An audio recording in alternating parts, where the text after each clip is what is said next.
Mais um podcast hoje e eu estou com um convidado ilustre, Cícero Yamazaki. Nós vamos falar sobre gestão de negócios, planejamento estratégico. E se você quer empreender nessa área do café, fique ligado porque o bate-papo é rico e incrível. Então continue aí com a gente.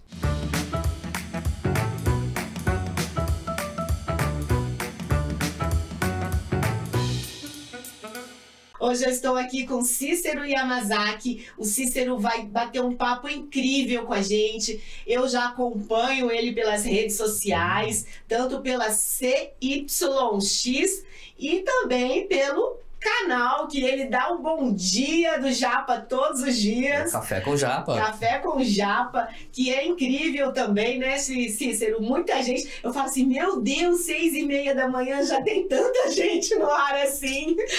Mas realmente é muito agradável a gente acordar com uma mensagem, né, de motivacional, uma mensagem para realmente trazer um dia assim diferente. Então, assim, eu sinto que você realmente deixa ali para os seus seguidores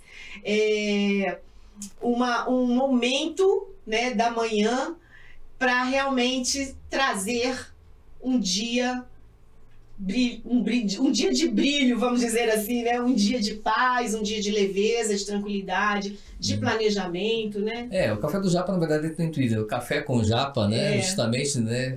Traz uma mensagem ativacional. Isso. O nosso objetivo é justamente trazer uma mensagem que ative você, né? Enquanto você é líder da sua própria vida, você enquanto líder, né? Seja na sua profissão, seja nos seus negócios. Sim. Então, o objetivo é justamente a nossa temática é sobre liderança, né? Liderança sobre vários aspectos, né? Quais são as soft skills, ou as habilidades que a gente tem que ter em termos de comportamento, em termos de atitude. E a gente traz, sim, um pouquinho da nossa filosofia, né? Da filosofia oriental, né? E a gente traz alguns insights em relação a isso. Então, a gente se baseia, né, em alguns, né, dos principais, né, escritores, né, que é o Allen, né, e justamente a gente traz essa mensagem ativacional. É pra gente começar o dia bem, né, afinal de contas, uma mensagem rapidinho, 2-3 minutinhos de mensagem, né, para ativar o seu dia. E eu geralmente eu falo isso ao final do nosso podcast, mas eu já vou falar aqui no começo, então. Fica o convite para vocês assistirem todos os dias. É de segunda a sexta-feira, de segunda a quinta-feira, 6h31 da manhã, lá no Instagram, cicero.yamazaki.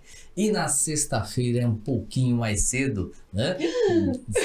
Geralmente entre 5h30 e 6 horas da manhã a gente faz o Café do Japa. Mas não se preocupe, a gente deixa o Café do Japa gravado para que essa mensagem ela consiga alcançar o maior número de pessoas, né? A intenção é o que? A gente poder propiciar, né, e propagar essa mensagem de positividade e ativacional para o maior número de pessoas. Afinal de contas, como diz meu amigo Djalma, né? Fazer o bem faz bem. Eu acho que esse é o objetivo, né? O podcast ele tem esse intuito, né, de levar uma mensagem para você, né, que está começando o seu negócio, para você que já tem o seu negócio, né, e trazer eventualmente uma nova ótica, um novo insight.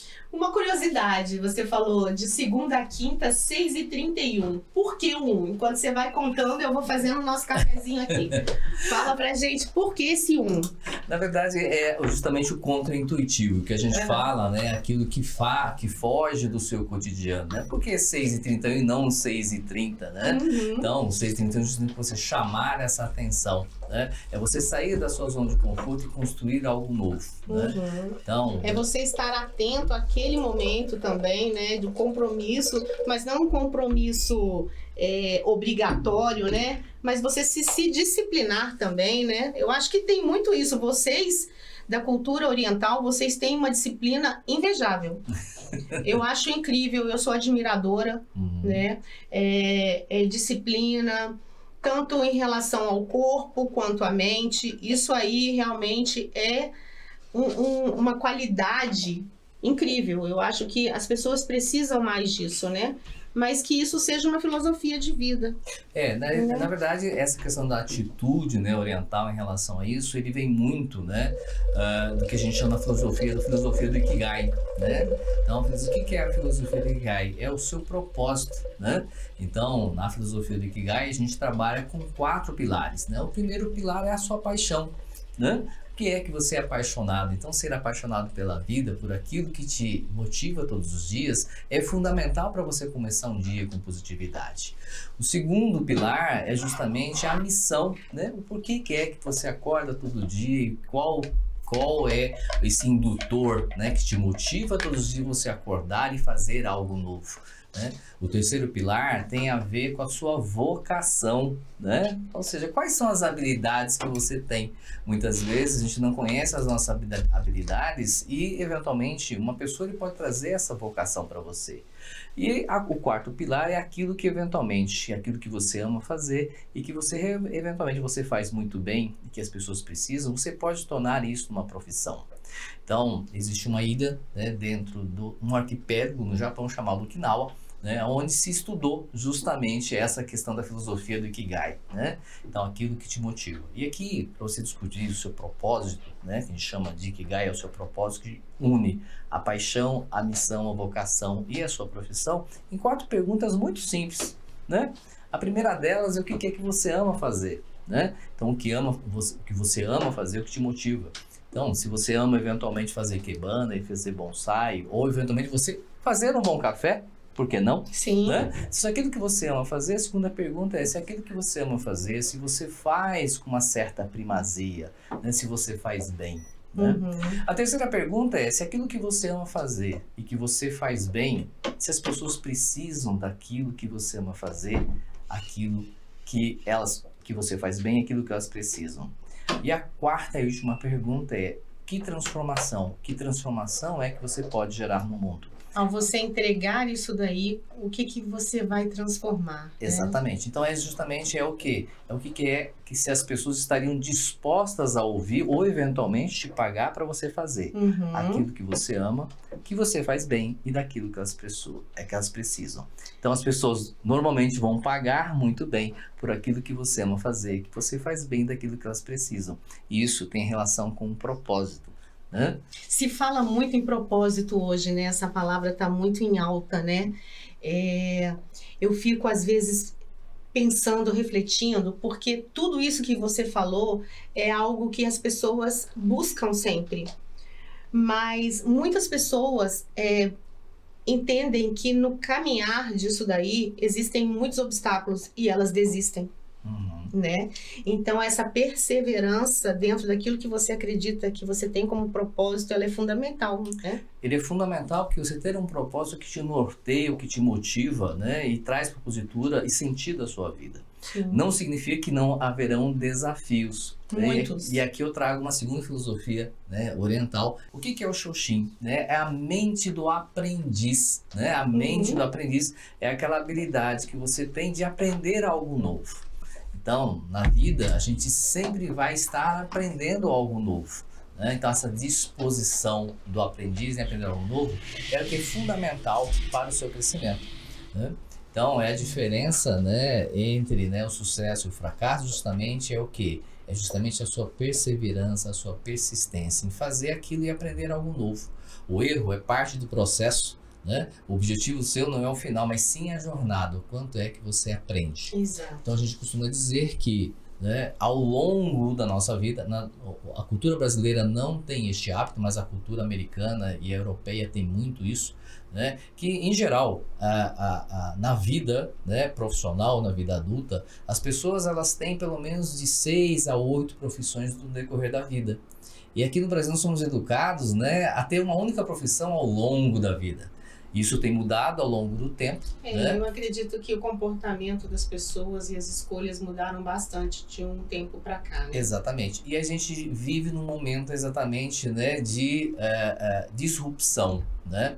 E coincidência ou não, mas ontem, né, atendi até um seguidor meu, falou assim, olha, eu te sigo, né, sou fã seu e tal, eu queria muito conversar com você, e aí achei uma brechinha e a gente fez um bate-papo de 1 hora.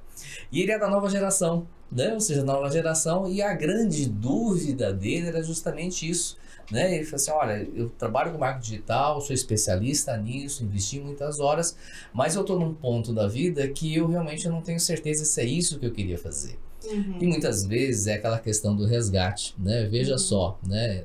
Eu costumo dizer que a boa parte dos empreendedores são empreendedores de acontecimento. Eles aconteceram enquanto empreendedor, né? Ou seja, tem uma habilidade que a gente chama de hard skill, uma habilidade técnica, né?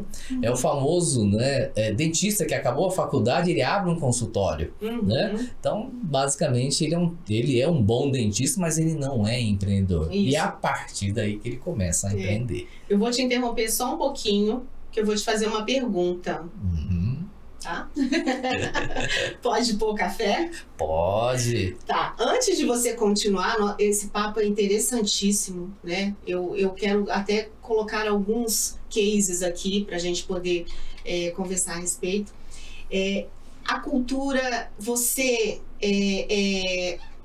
sua descendência é japonesa mesmo. Isso. Tá.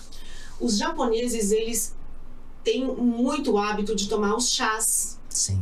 Como que é a cultura do café no Japão? Você pode falar um pouquinho pra gente? A cultura do café no Japão é um fato interessante que ontem eu justamente estava acompanhando o presidente, né, da Associação Nipo-Brasileira lá de Goiânia, que é o Léo Massuda.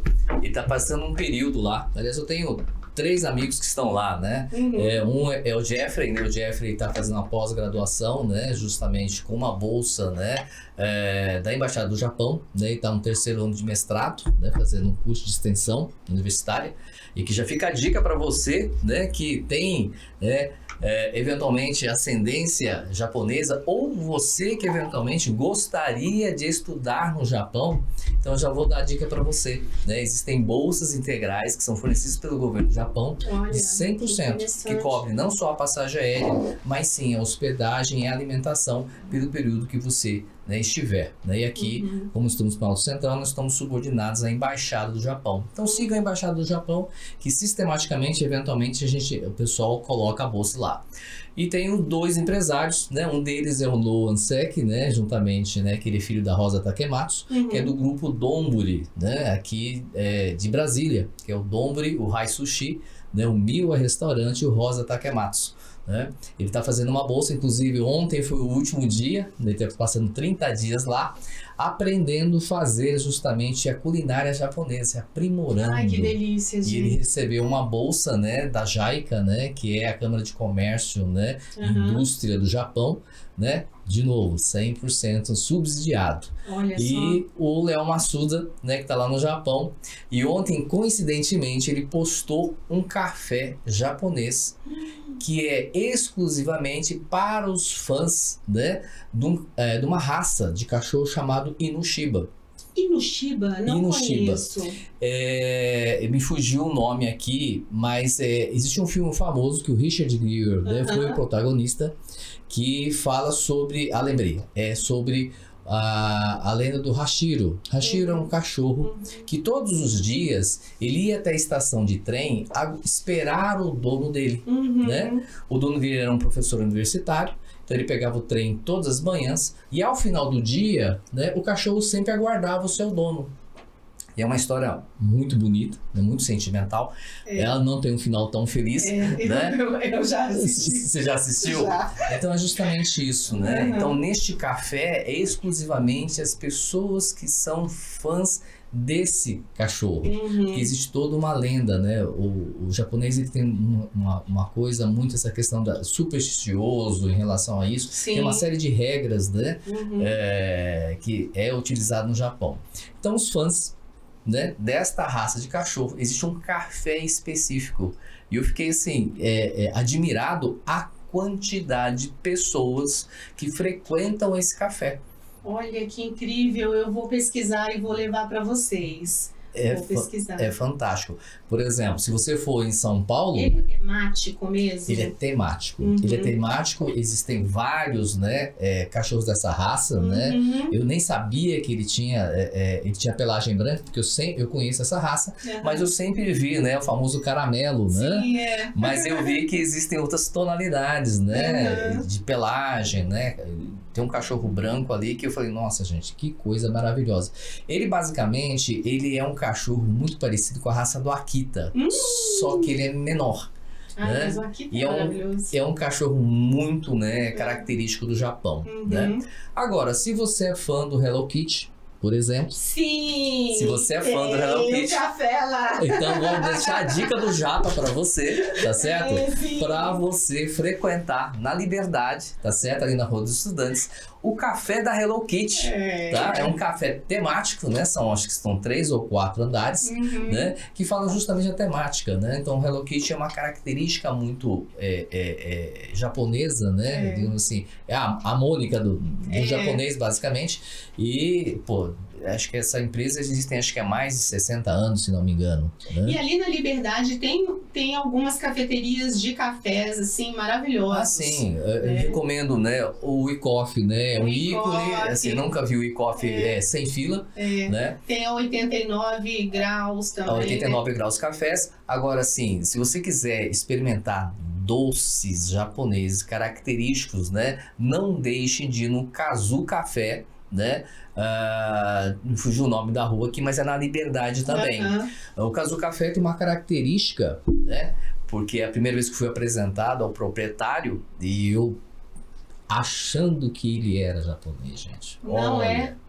Ele tem toda a característica porque, na verdade, ele veio do Japão com 5 anos de idade e o pai dele veio para montar o Golf Club de Vitória, em Guarapari. Né? Então, uma empresa japonesa mandou o pai dele e ele, na verdade, não veio com 5 anos, desculpa. O pai dele veio para instalar o Golf Club lá de Guarapari e ele é um brasileiro. Ele chama William, inclusive, né? Depois a gente vai convidar todo mundo que você está citando aqui para assistir esse podcast. Incrível. E o William, acho que ele viveu aqui no Brasil, se não me engano, até os 5 ou 7 anos. E depois o pai dele retornou para o Japão e ele voltou adulto para empreender. E ele montou o Kazu Café. Olha, então, que interessante. Doces característicos, né? Muito do Japão, né? O Supreme, né? E outros doces, né? São cafés excepcionais, né? E ele tem uma gama ali muito grande, não só de cafés, mas principalmente de doces muito característicos do Japão. E os doces do Japão, além de gostosos, eles são lindos, né? O visual, assim, o cuidado ali é incrível. Assim como tudo, né? Que faz parte da cultura japonesa, assim, realmente é uma habilidade. Para quem é fã de anime, né? Para quem é fã de anime, 2 dicas já para você. Olha, né? Deixa eu brindar com você pra gente provar esse cafezinho, brindar o nosso encontro. Então, assim, 2 dicas. Deixa eu tomar um gole de café aqui, pessoal. Esse cafezinho é lá da Coffee. Olha, que legal, gente. Então, 2 dicas. A primeira delas, né, se você é fã de anime e gosta de mangá, né, as histórias japonesas, na biblioteca aqui da 506 Sul, né, dali do Sesc, né, a Embaixada do Japão, um ano retrasado, salvo o maior juízo, né, ele doou uma coleção completa de mangás. Então, para quem é fã de anime, né, fica a minha dica aqui para você frequentar a biblioteca. Coisas que a gente não sabe, né? Então, essa biblioteca existe lá, se não me engano, acho que são mais de 5 ou 6 mil exemplares que foram doados pelo governo japonês para Brasília. Olha, que incrível, gente. Né? E a segunda dica é, se você eventualmente frequenta o Festival do Japão, Made Café da minha amiga Rosa Takematsu, né? Você vai ver todas as meninas, né, vestidas, né, tipicamente, né, dos cafés japoneses. Isso é uma característica do café japonês, né?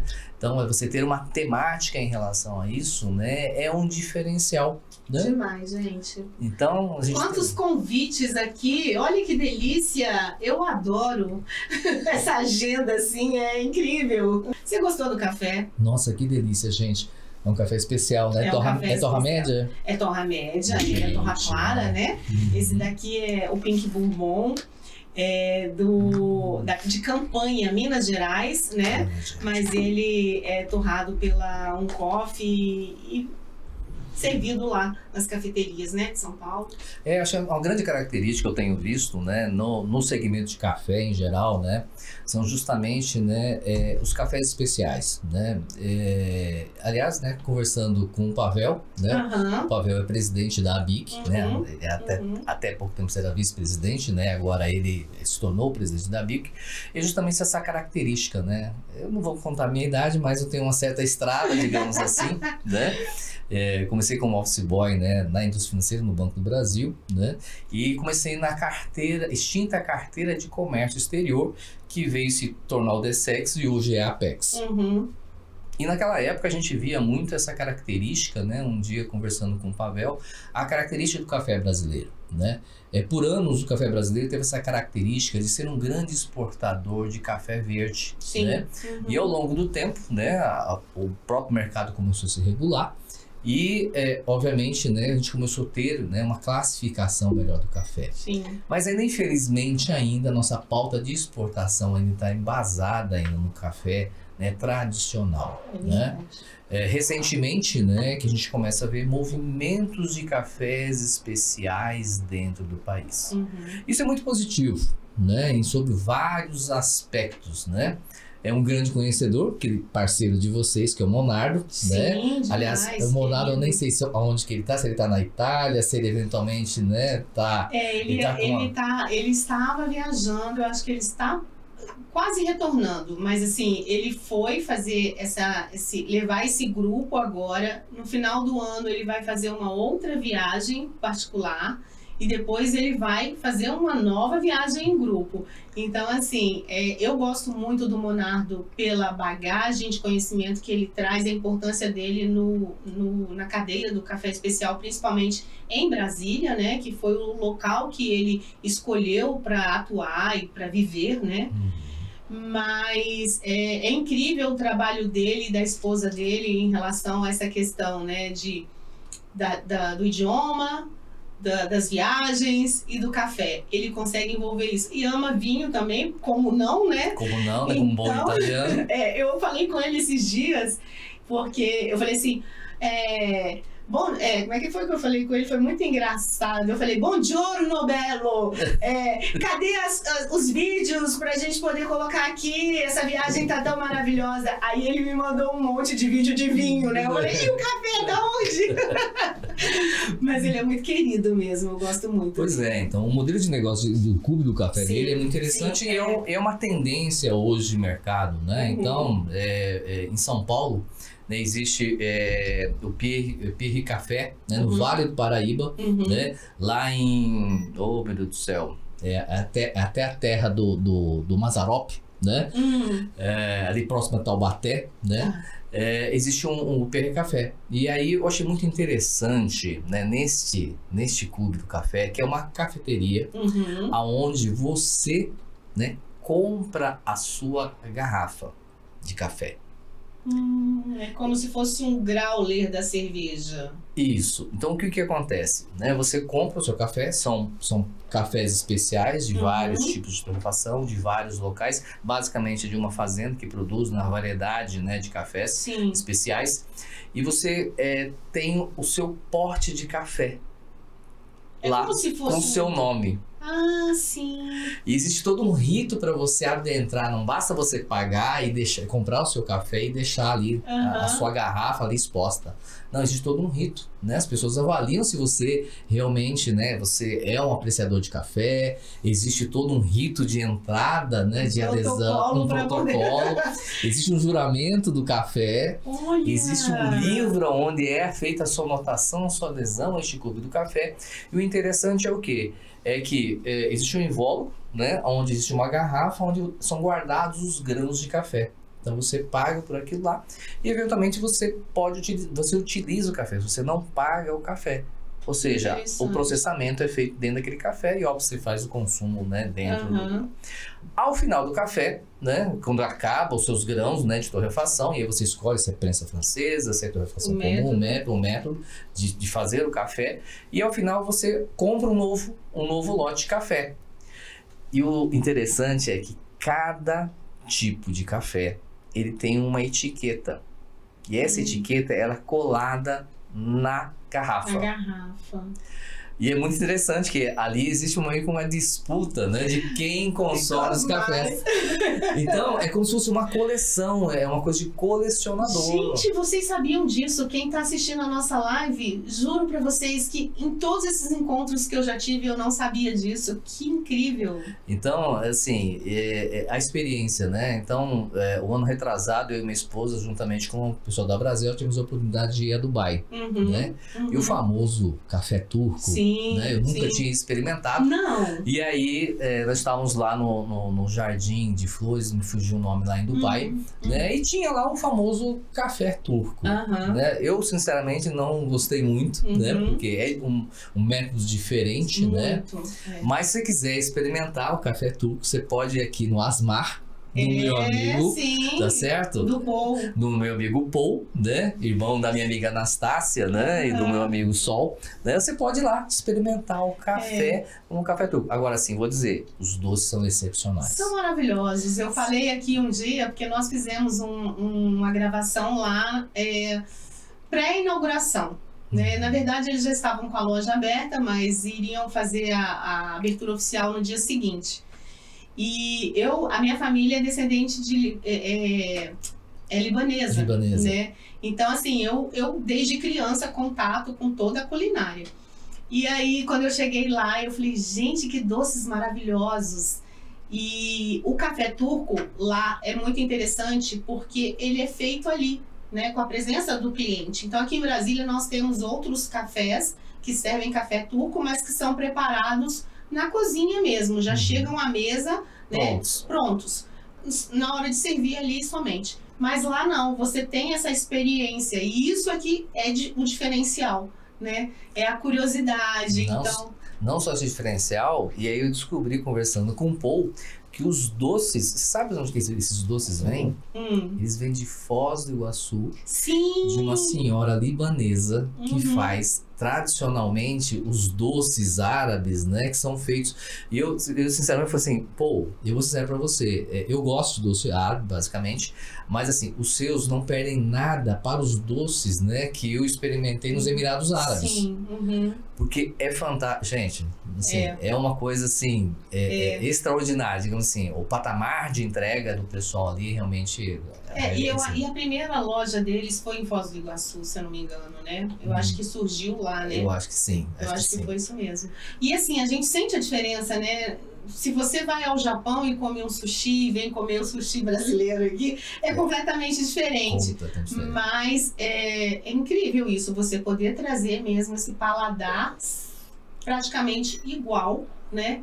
Eu acho que é uma adaptação, acho que isso tem razão, né?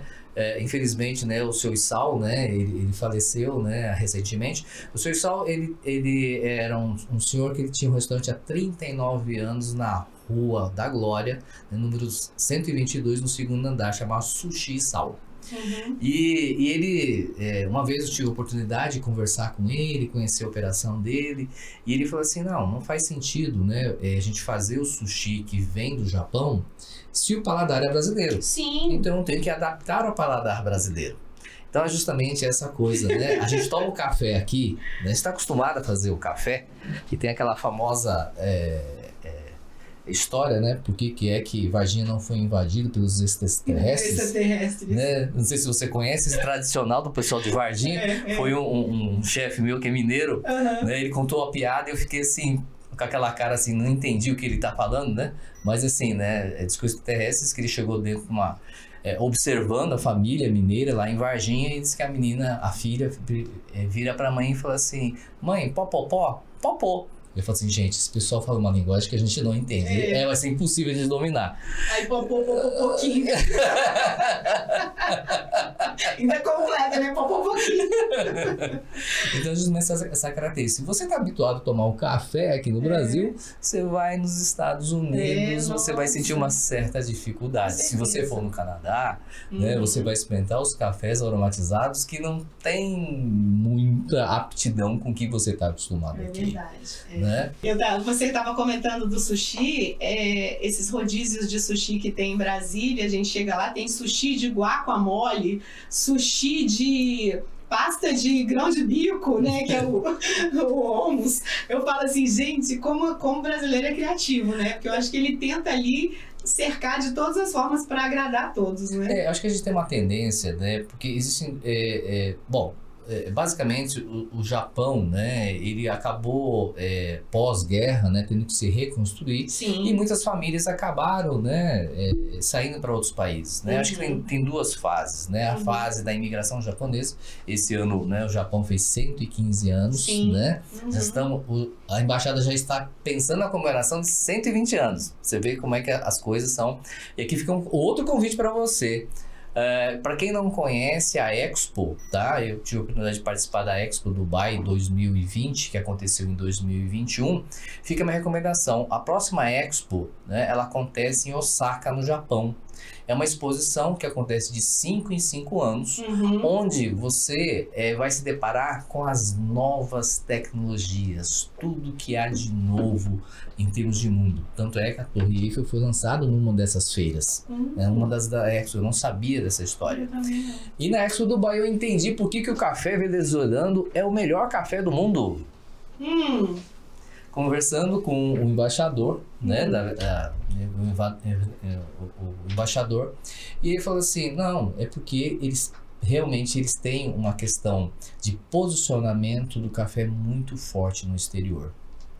Então eu falei assim, gente, não é possível, eles não têm a dimensão territorial que o Brasil tem, Sim. mas eles têm uma evidência, né, no mercado mundial, no mercado de Nova York, temos o café.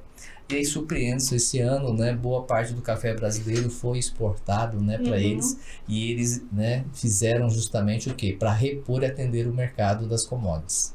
É verdade. Então, você entender essa questão, né, por que este café é tão famoso, né?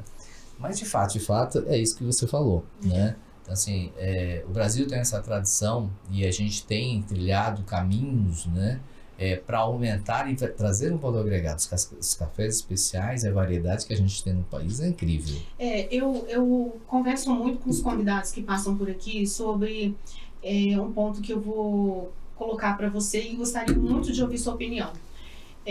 O café especial, ele segue o mesmo caminho, né, da cultura do vinho, das cervejas especiais, artesanais, e agora nós estamos aí caminhando e tentando disseminar isso de uma forma a levar mais acessibilidade para as pessoas. Obviamente que a gente tem aqui no nosso país, né, uma curva difícil de trabalhar, né, de levar um produto. Sabemos da qualidade dele, mas sabemos do custo dele também.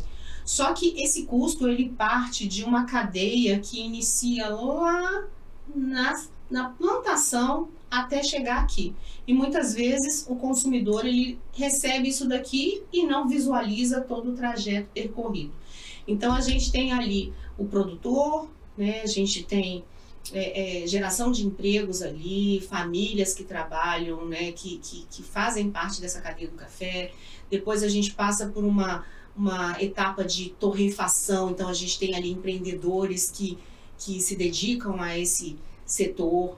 A gente tem ali a parte da comercialização. Vamos falar desde isso aqui, né? Do empacotamento mesmo, né? Da criação da imagem visual e tudo mais. A gente tem as cafeterias, as fábricas, né? Eu visitei recentemente uma fábrica aqui em Brasília. Então, assim, é um caminho que, se você realmente não está imerso nesse setor, muitas vezes você não tem a dimensão. Então, julgar o café, o café especial, ok, ele é um café saboroso, aromático, mas ele é caro. Então, eu vou à prateleira do supermercado, eu vejo um café que custa R$16, R$18, e eu vou a uma cafeteria e um pacote de café, algumas vezes chega a R$60, R$40. 80, né? Alguns 80, a 120. A depender do tipo do café, né? Da espécie do café. Mas assim, vamos colocar um ticket médio aí de R$45, R$40. Então, assim, existe toda uma dificuldade ali para quem empreende, né? E para quem é consumidor não em potencial, né? Às vezes eu quero fazer parte desse grupo, né? Mas eu não consigo porque eu não tenho condições, né? Para realmente financeiras para isso. Então, assim, o que eu escuto muito são queixas de empreendedores, tá? Em relação a isso. Eu sou muito leiga, tá, Cícero? Muito leiga. A gente tem um negócio, né? Eu sou empresária, mas, assim, meu negócio está longe de ser com a amplitude de uma história de café. Mas eu escuto muito aqui no podcast as queixas de pessoas que empreendem nesse ramo, não do agro, que o agro é um campo diferente, mas que está nesse meio aí, nesse ínterim, que faz parte da torrefação, né, das cafeterias, e a dificuldade que os empresários hoje, principalmente nesse ramo de cafeteria, enfrentam. Porque vender café, outro dia, eu não sei se você viu um Reels que a gente colocou, eu estava aqui com o Pedro Lisboa, ele é administrador, e eu perguntei para ele, café dá dinheiro? Né? Então, assim, claro que existem vários fatores, mas se você for pesar o café pelo custo dele e o preço de venda, ele dá dinheiro, claro. Né? Você tem que vender muitas xícaras de café para você ter uma receita favorável. Mas os empresários reclamam muito disso. Eu vendo café, eu preciso agregar outros produtos para poder realmente ter uma receita mais alta, um cardápio, um ambiente, uma capacitação para os meus colaboradores, né, para que realmente a minha cafeteria seja uma cafeteria diferenciada. Claro que depende do porte que você está ali. E aí, em contrapartida, os colaboradores reclamam muito da remuneração, né? Então, o setor, ele passa por esses conflitos, sabe? Eu queria só colocar esse cenário para você, para que você possa iniciar aí uma análise e, né, a gente poder levar isso para quem está nos assistindo também. Eu acho que isso acontece em N áreas, né, de negócios, N setores, mas a gente vê que as cafeterias, elas deram um boom, principalmente aqui no Distrito Federal. As pessoas, muitas vezes, voltando àquela sua fala lá, elas têm a paixão pelo café e acham que abrir uma empresa é isso, é você simplesmente ser apaixonado por café. E eu falo assim, você tem paixão pelo café, então continue frequentando boas cafeterias e alimentando esse seu prazer. Porque empreender vai muito além. Então a gente vê que as pessoas se decepcionam porque elas começam a ter que administrar o seu negócio e elas não estão preparadas para isso. Com certeza. Né? Então, antes de a gente começar, eu só quero fazer uma retificação. Eu disse equivocado. Claro. Né? O melhor café do mundo é o café colombiano, tá, pessoal? Eu falei Colômbia, né? Isso mesmo, Café colombiano, tá? Inclusive, tem série no Netflix que fala sobre o café colombiano. Tem uma história dramática, né? Aquela coisa bem, né? Novela mexicana, mas o café colombiano é fantástico. Bom, eu costumo dizer que independente do segmento, né? Nós estamos falando sobre o segmento de café, mais o empreendedor que é um empreendedor de acontecimento. Eu sou um empreendedor médio, né? Ele é capaz de programar onde ele vai passar o Natal, onde que ele vai programar o seu carnaval. Sim. Mas ele não é capaz de planejar o seu negócio. O planejamento é fundamental, né? Então, a minha empresa, CYX, Planos de Negócio, né? Ela tem justamente esse intuito, né? De ajudar a ensinar o empreendedor, né? A ter clareza de qual que é o potencial do seu negócio. O empreendedor médio, ele começa, né? E se você já teve a oportunidade de falar com o Flávio, do Bolos do Flávio, né? Quando você escuta a história dele, da esposa dele, dá vontade de chorar, né? Mas aí é um exemplo de resiliência, de persistência. E ele, em momento algum, ele deixou de estudar, de se planejar. Hoje, obviamente, ele consegue se planejar. Então, o primeiro ponto, né, para qualquer tipo de negócio é você fazer o seu planejamento. E o que é você planejar? É você entender o porquê do seu negócio, né? O que é que você resolve, né? Então, entender o porquê, montar uma cafeteria, né, tem que fazer sentido, não só porque você gosta de café, mas o seu negócio, de fato, não é o que você faz, não é o que você vende. O seu negócio, de fato, é o que você transforma. Né? Então, vou pegar aqui o seu exemplo, você é empreendedora na área, né, de treinamento e cursinhos, né, para o preparatório, né, para as Forças Armadas. Então, qual que é a transformação? Porque, de fato, né, você não é um cursinho. Na verdade, você está gerando transformação naquelas pessoas que querem efetivamente ter uma carreira dentro das Forças Armadas. Sim, então essa é a principal transformação. Eu digo que nós somos agentes condutores de realização de sonhos, porque nós conseguimos perceber naquele aluno, né, que quer seguir uma carreira, uma vocação. Então, nós vamos buscar junto a esses alunos meios facilitadores de alta performance para realizar o sonho. Claro que não depende só da gente, né? O aluno, ele precisa realmente ter essa paixão, Existe né? a paixão. Então é justamente isso, né? Então o cursinho é apenas o meio, o café é apenas o meio. Exato. Mas qual que é a transformação que você quer transformar, trazer no seu negócio? E aí a construção do modelo de negócio, ele faz muito sentido. Quando a gente fala sobre cafés em geral, existem vários tipos de café. Ah, café é rentável? Depende. Né? Então, uma coisa que a gente tem que entender que negócios, né, tem uma baixa barreira de entrada, ou seja, o que é uma baixa barreira de entrada? Produtos que eventualmente, ou serviços que podem ser rapidamente copiados, né? Ou seja, teve uma época, a famosa paleta mexicana. Você já teve algum amigo que já teve uma paleta mexicana? Pois é, né? Eu acho que deve ter umas 300, né? E acho que em Brasília deve ter sobrado 2 ou 3. É a famosa febre, né?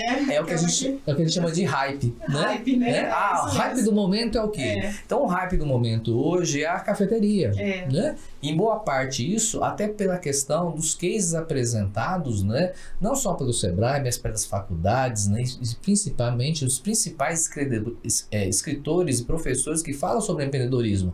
Vamos falar sobre o case de café. Aí vem Starbucks. Aí vamos, não, que o Starbucks... Não, de fato, não. A construção do modelo de negócio Sim. é aquilo que é a sua proposta. Então, entender que o produto é apenas o meio e como é que você rentabiliza isso é o que faz a diferença. Então, justamente por que nós temos os cafés temáticos, né? Temos um café temático aqui nas 400 aqui, acho que 8 ou 9, o Cat Café, que é um exemplo. Né? Ou seja, aquelas pessoas que eventualmente, né, são, né, fãs de gatos e que tem um local especificamente são os frequentadores desse local. Exatamente. Então o que é que você está resolvendo ali? O café é apenas um meio, porque ali é uma forma de você gerar uma conexão das pessoas que são amantes de gato. Exato. Então essa afinidade é o que traz a diferença. O café, basicamente, a gente fala se o seu negócio, né? E aí, de novo, né? Sou muito antigo, né? Eu fui o primeiro estagiário da ABF, né? Na criação da ABF, juntamente com o Marcelo Tirto, o Marcos Riso, né? E o Yang, que era o dono do Yazid. Mas você... Nossa, do Yazid. Eu estudei no Yazid quando eu estava no ensino fundamental. Eu estudei no Yazid da 504 Sul. Tinha uma escola lá. Você fica falando assim, eu não sou tão jovem assim, mas eu também não sou, não. Só um parênteses. Quando a gente estava falando do sushi, outro dia, eu amo sushi, e outro dia a gente estava lembrando que não existiam restaurantes em Brasília que tinham rodízios de sushi ou o que quer que seja. A gente ia numa mercearia japonesa lá na Asa Sul. Mikami, acho orientais. Que isso. Eles faziam aos sábados tantos rolinhos de sushi, era uma quantidade ali, e aí a gente ia lá e comprava. Então, assim, hoje Brasília está repleto de restaurantes, né? O Brasil todo, na verdade. O Brasil todo. Mas né? aqui era muito difícil de... Em São Paulo já tinha, obviamente, né? Mas aqui em Brasília era muito difícil. É muito difícil, acho que qualquer atividade, né? Eu costumo dizer, países com dimensões, né, continentais, como o Brasil, Estados Unidos, Canadá, Austrália, né, a própria China, o principal ponto crítico do sucesso é você superar essa questão da logística. Né? E aqui estamos falando sobre o modelo de negócio de café, e aqui eu tenho um antigo chefe que diz o seguinte: a noiva é a mesma, só muda o penteado. Né? Então o que é inovação? O que é o fator crítico de inovação? Né? Vou dar um exemplo aqui, né, do táxi. Como é que a gente pegava táxi antigamente? Você se lembra? Assim. Ou seja, você chamava o táxi, ou você ligava para o ponto de táxi, a gente ligava o ponto de táxi, ou você ia até um ponto de táxi. E qual que era a finalidade do táxi, essencialmente? É colocar a pessoa, levar a pessoa do ponto A para o ponto B. Hoje nós temos o Uber. O Uber, o que ele faz? exatamente a mesma essência. Pega a pessoa do ponto A e leva a pessoa no ponto B. Uhum. Qual que é a transformação e inovação? É a forma como você entrega. Né? Se remontar ao passado, né, o paulista ele adora café. Paulista, né, São Paulo eminentemente, né, existia a famosa política café com leite, né? O estado de São Paulo produzia café e o estado de Minas era referência em termos de leite, né? Hoje a gente tem uma multiplicidade, né, porque efetivamente. Mas o paulista ele tem um hábito, né? Ele normalmente ele sai de manhã cedo, acorda, né? Se ele mora na periferia, ele passa na padaria e toma o seu café. Né? Chegando no centro da cidade, ele vai lá e toma um café.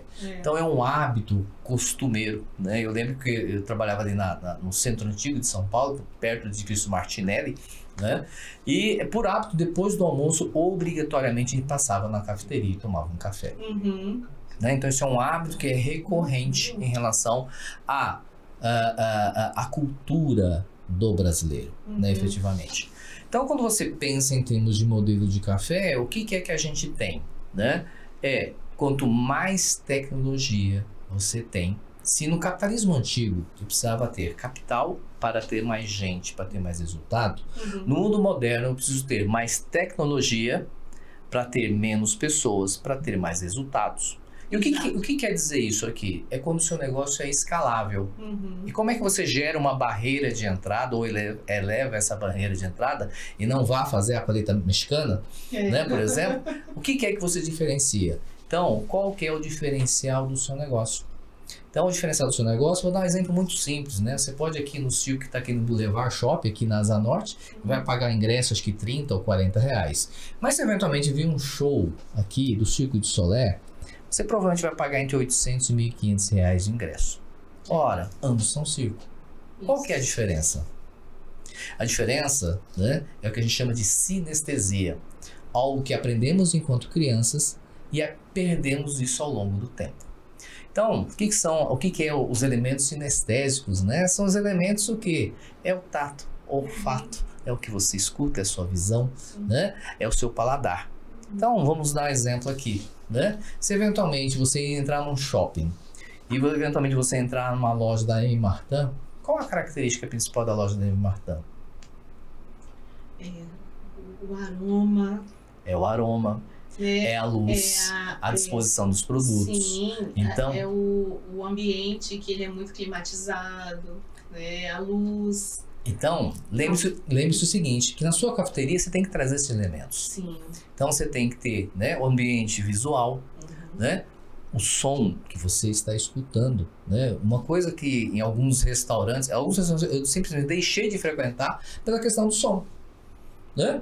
Então, ou seja, né, o som ele é tão alto que você não consegue escutar a pessoa que está à sua frente. Eu sempre falei isso de Uber, quando eu viajo, que eu preciso me locomover. E eu falo assim, gente, o motorista do Uber, ele precisa entender que a música que ele coloca no carro tem que ser uma música neutra.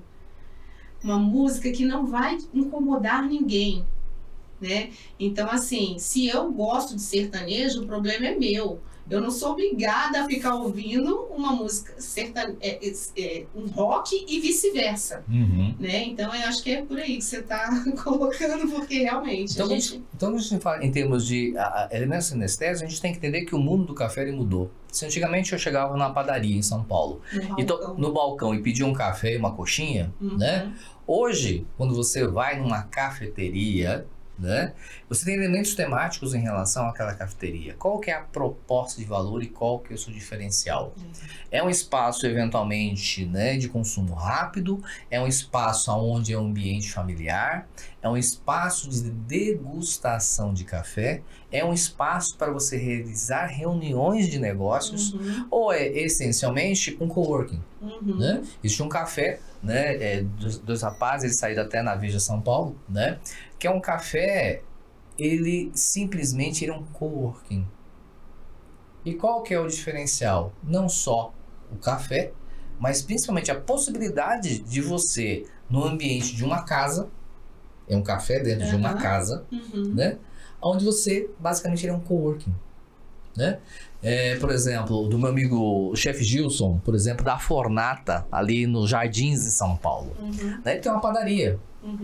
Gente, a máquina de café dele custa aproximadamente algo em torno de 180 mil reais. Na última FISPAL, né, nós frequentamos a última FISPAL, fomos lá e vimos máquinas ali de 50, 60, 80, chegamos a ver máquinas até de 300 mil reais para simplesmente você tirar um café. Um expresso. Né? Eu costumo dizer que minha experiência do café, a pior experiência, o café mais caro do mundo que eu paguei, né, foi em Roma. Né? Eu resolvi, gente, eu não sou muito afim, apesar de eu ter nascido no Paraná, né? Mas eu me adaptei muito bem a Brasília, o seu clima. Então, assim, eu não sou muito fã do frio. E eu resolvi ir para a Europa no mês de janeiro. Amiga, Nada. a final do mês de janeiro, eu, sinceramente, para quem não gosta de frio, não é um bom mês. E resolvi tomar um café na Praça de São Pedro, em Roma. Eu sei o que é isso. Gente, pra você que não tá acostumado, porque assim, né? A gente veio do interior, né? Então a gente é meio caipira da roça. E eu falei, vou pedir um café que tá muito frio. E eu pedi um café pra me aquecer. Sim, fui lá e pedi um café. Só que o café italiano, gente, é o famoso café curto.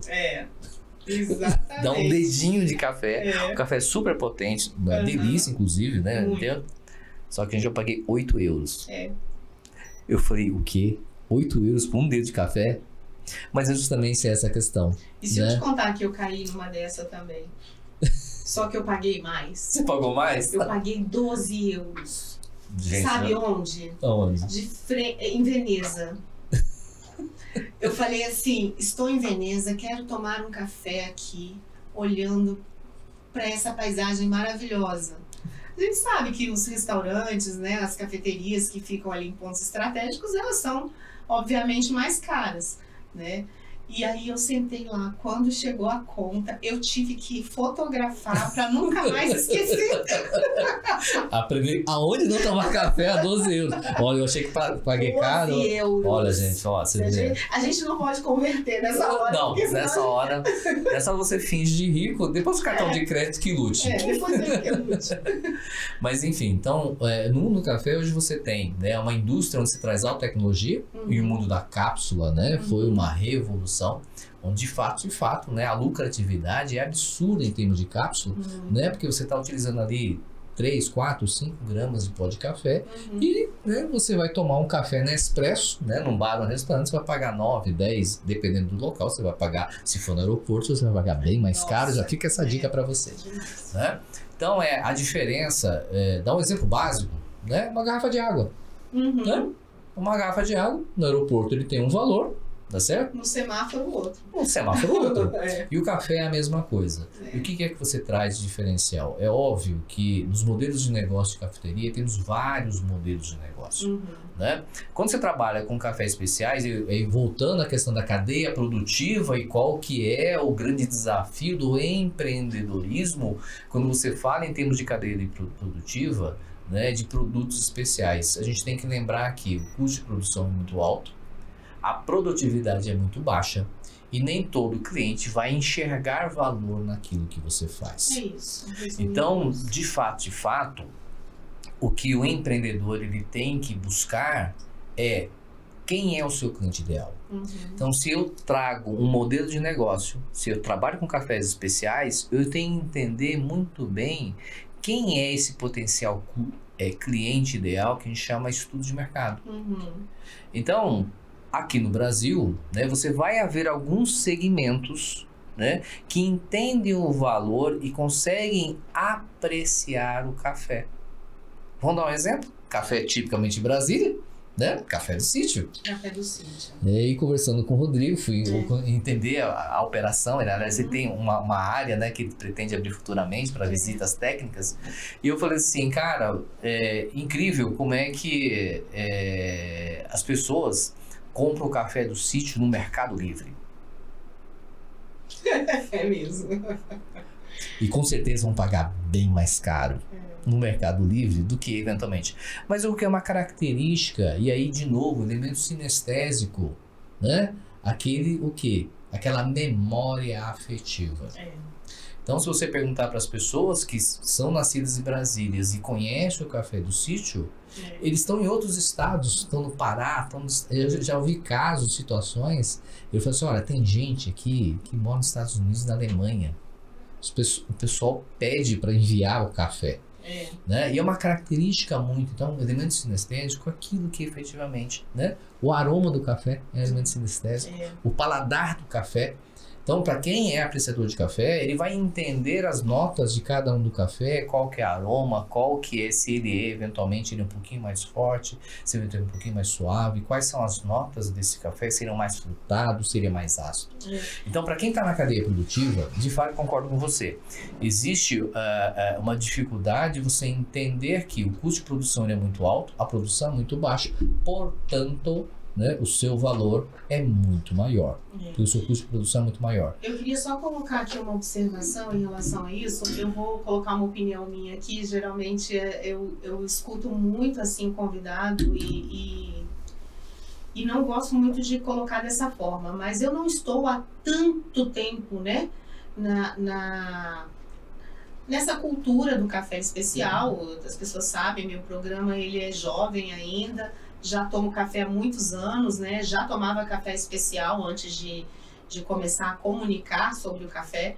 Mas nesse pouco tempo, eu percebi a mudança de opinião, não sei se de opinião, mas de discurso de muita gente, né?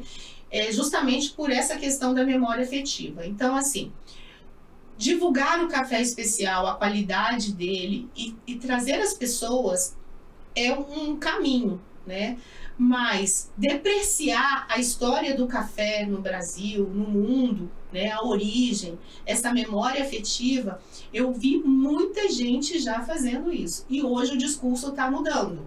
As pessoas hoje elas estão respeitando mais, né?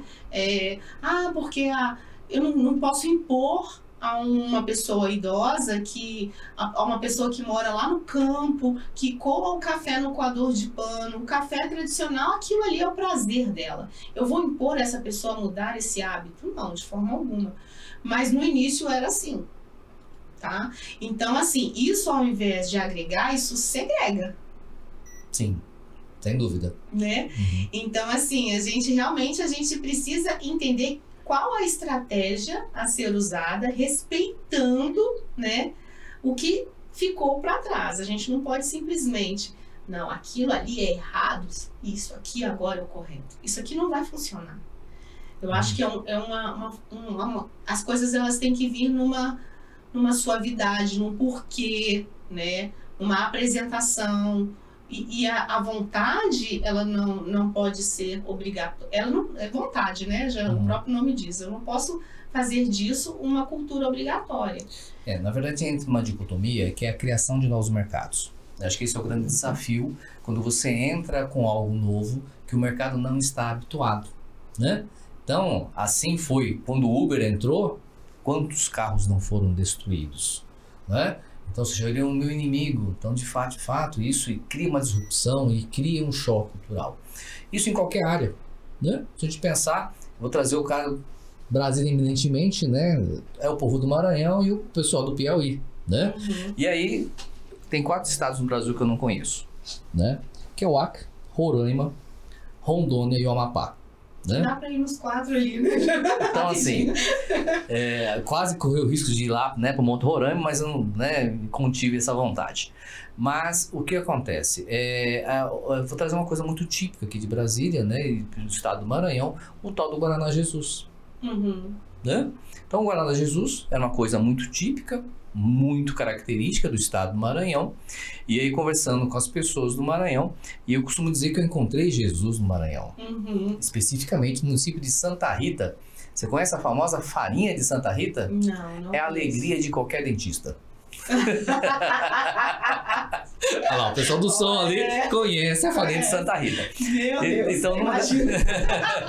então, uma dessas missões eu fui ao município de Santa Rita, né, e foi recepcionado pela prefeitura e as autoridades locais, que basicamente, né, é oficial, né, da polícia, né, o padre, o pároco da região, o prefeito, né, e as principais eminências, né, da cidade. E ali eu fui recepcionado, né, com um líquido rosa dentro de cristais Nardir Figueiredo. Na melhor boa vontade, coisa fantástica. E aí conheci Jesus no interior, literalmente conheci o Guaraná Jesus.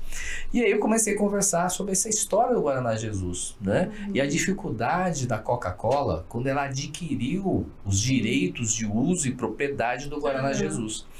E aí me contaram essa história, porque na verdade quando a Coca-Cola entrou, ela proibiu a comercialização e a fabricação dentro de São Luís. E simplesmente se transformou tudo isso para Imperatriz. Para quem não conhece o estado do Maranhão, Imperatriz é no sul, né? E o que aconteceu? Né? Pelo desabastecimento, pela questão da logística, começaram a contrabandear o Guaraná Jesus de Imperatriz para São Luís. E a Coca-Cola, no esforço, né, tremendo de se posicionar no mercado, o que ela começou a impor? Ela começou a impor aos donos de bares e restaurantes, né, uma regra, né? Para cada package de Guaraná Jesus, você era obrigado a comprar 2 packs de produtos da Coca-Cola, ou Guaraná, ou Fanta, ou Sprite, outros produtos. E isso começou a entrar uma nova política de comercialização no estado, né? Passaram-se poucos meses, os distribuidores dos estados vizinhos, né, que é ali Pará, né, e o pessoal, acho que do Piauí, eles começaram a reclamar com a Coca-Cola. Por quê? Porque os comerciantes, o que eles começaram a fazer? Eles começaram a pegar a cota obrigatória da Coca-Cola, da Fanta, do Sprite e começaram a vender nos estados vizinhos a preço de custo. Então criou-se uma desestabilização dentro do comércio, porque como é que funciona a questão da Coca-Cola? Você tem autorização para você operar a Coca-Cola. E você tem uma região especificamente. Então criou um auê, aí a Coca-Cola teve que se dobrar, né? E aí de fato, né, a comercialização no estado como um todo, né? E retirar essa política, né, que de certa forma não deixa de ser leonina, né, dentro do estado. Então como é que você cria mercado e como é que você quebra essas barreiras de mercado? Então você tem que olhar sobre alguns aspectos, os aspectos culturais. De fato, quando você fala em termos, né, o empreendedor de acontecimento, que acontece muito, né? E aí falando sobre a questão da franquia lá atrás, normalmente a pessoa ele quer empreender. Eu vou contar a história, que não tem nada a ver com café, a história do Jean, que eu sempre conto. O Jean é um extremamente empreendedor. Você conhece, só uma pergunta, você conhece a rede externa de cafeterias lá em São Paulo? Não conheço. É bem interessante, eles têm muitas lojas lá em São Paulo e eu conversei com representantes de lá no podcast e ela falou justamente sobre essa questão de logística, que eu perguntei para ela, né, eles têm uma cafeteria aqui num órgão público.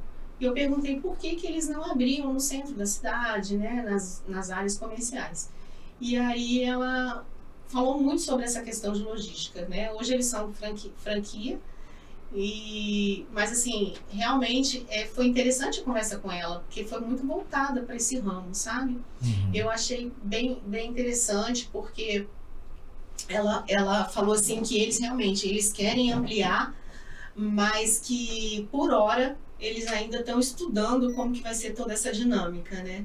Eu conto toda a história porque eu já fui sócio do Robson Shiba do China Box. Na verdade, fui sócio operador, né? Nem era Gendai, era uma loja chamada Ginza, né?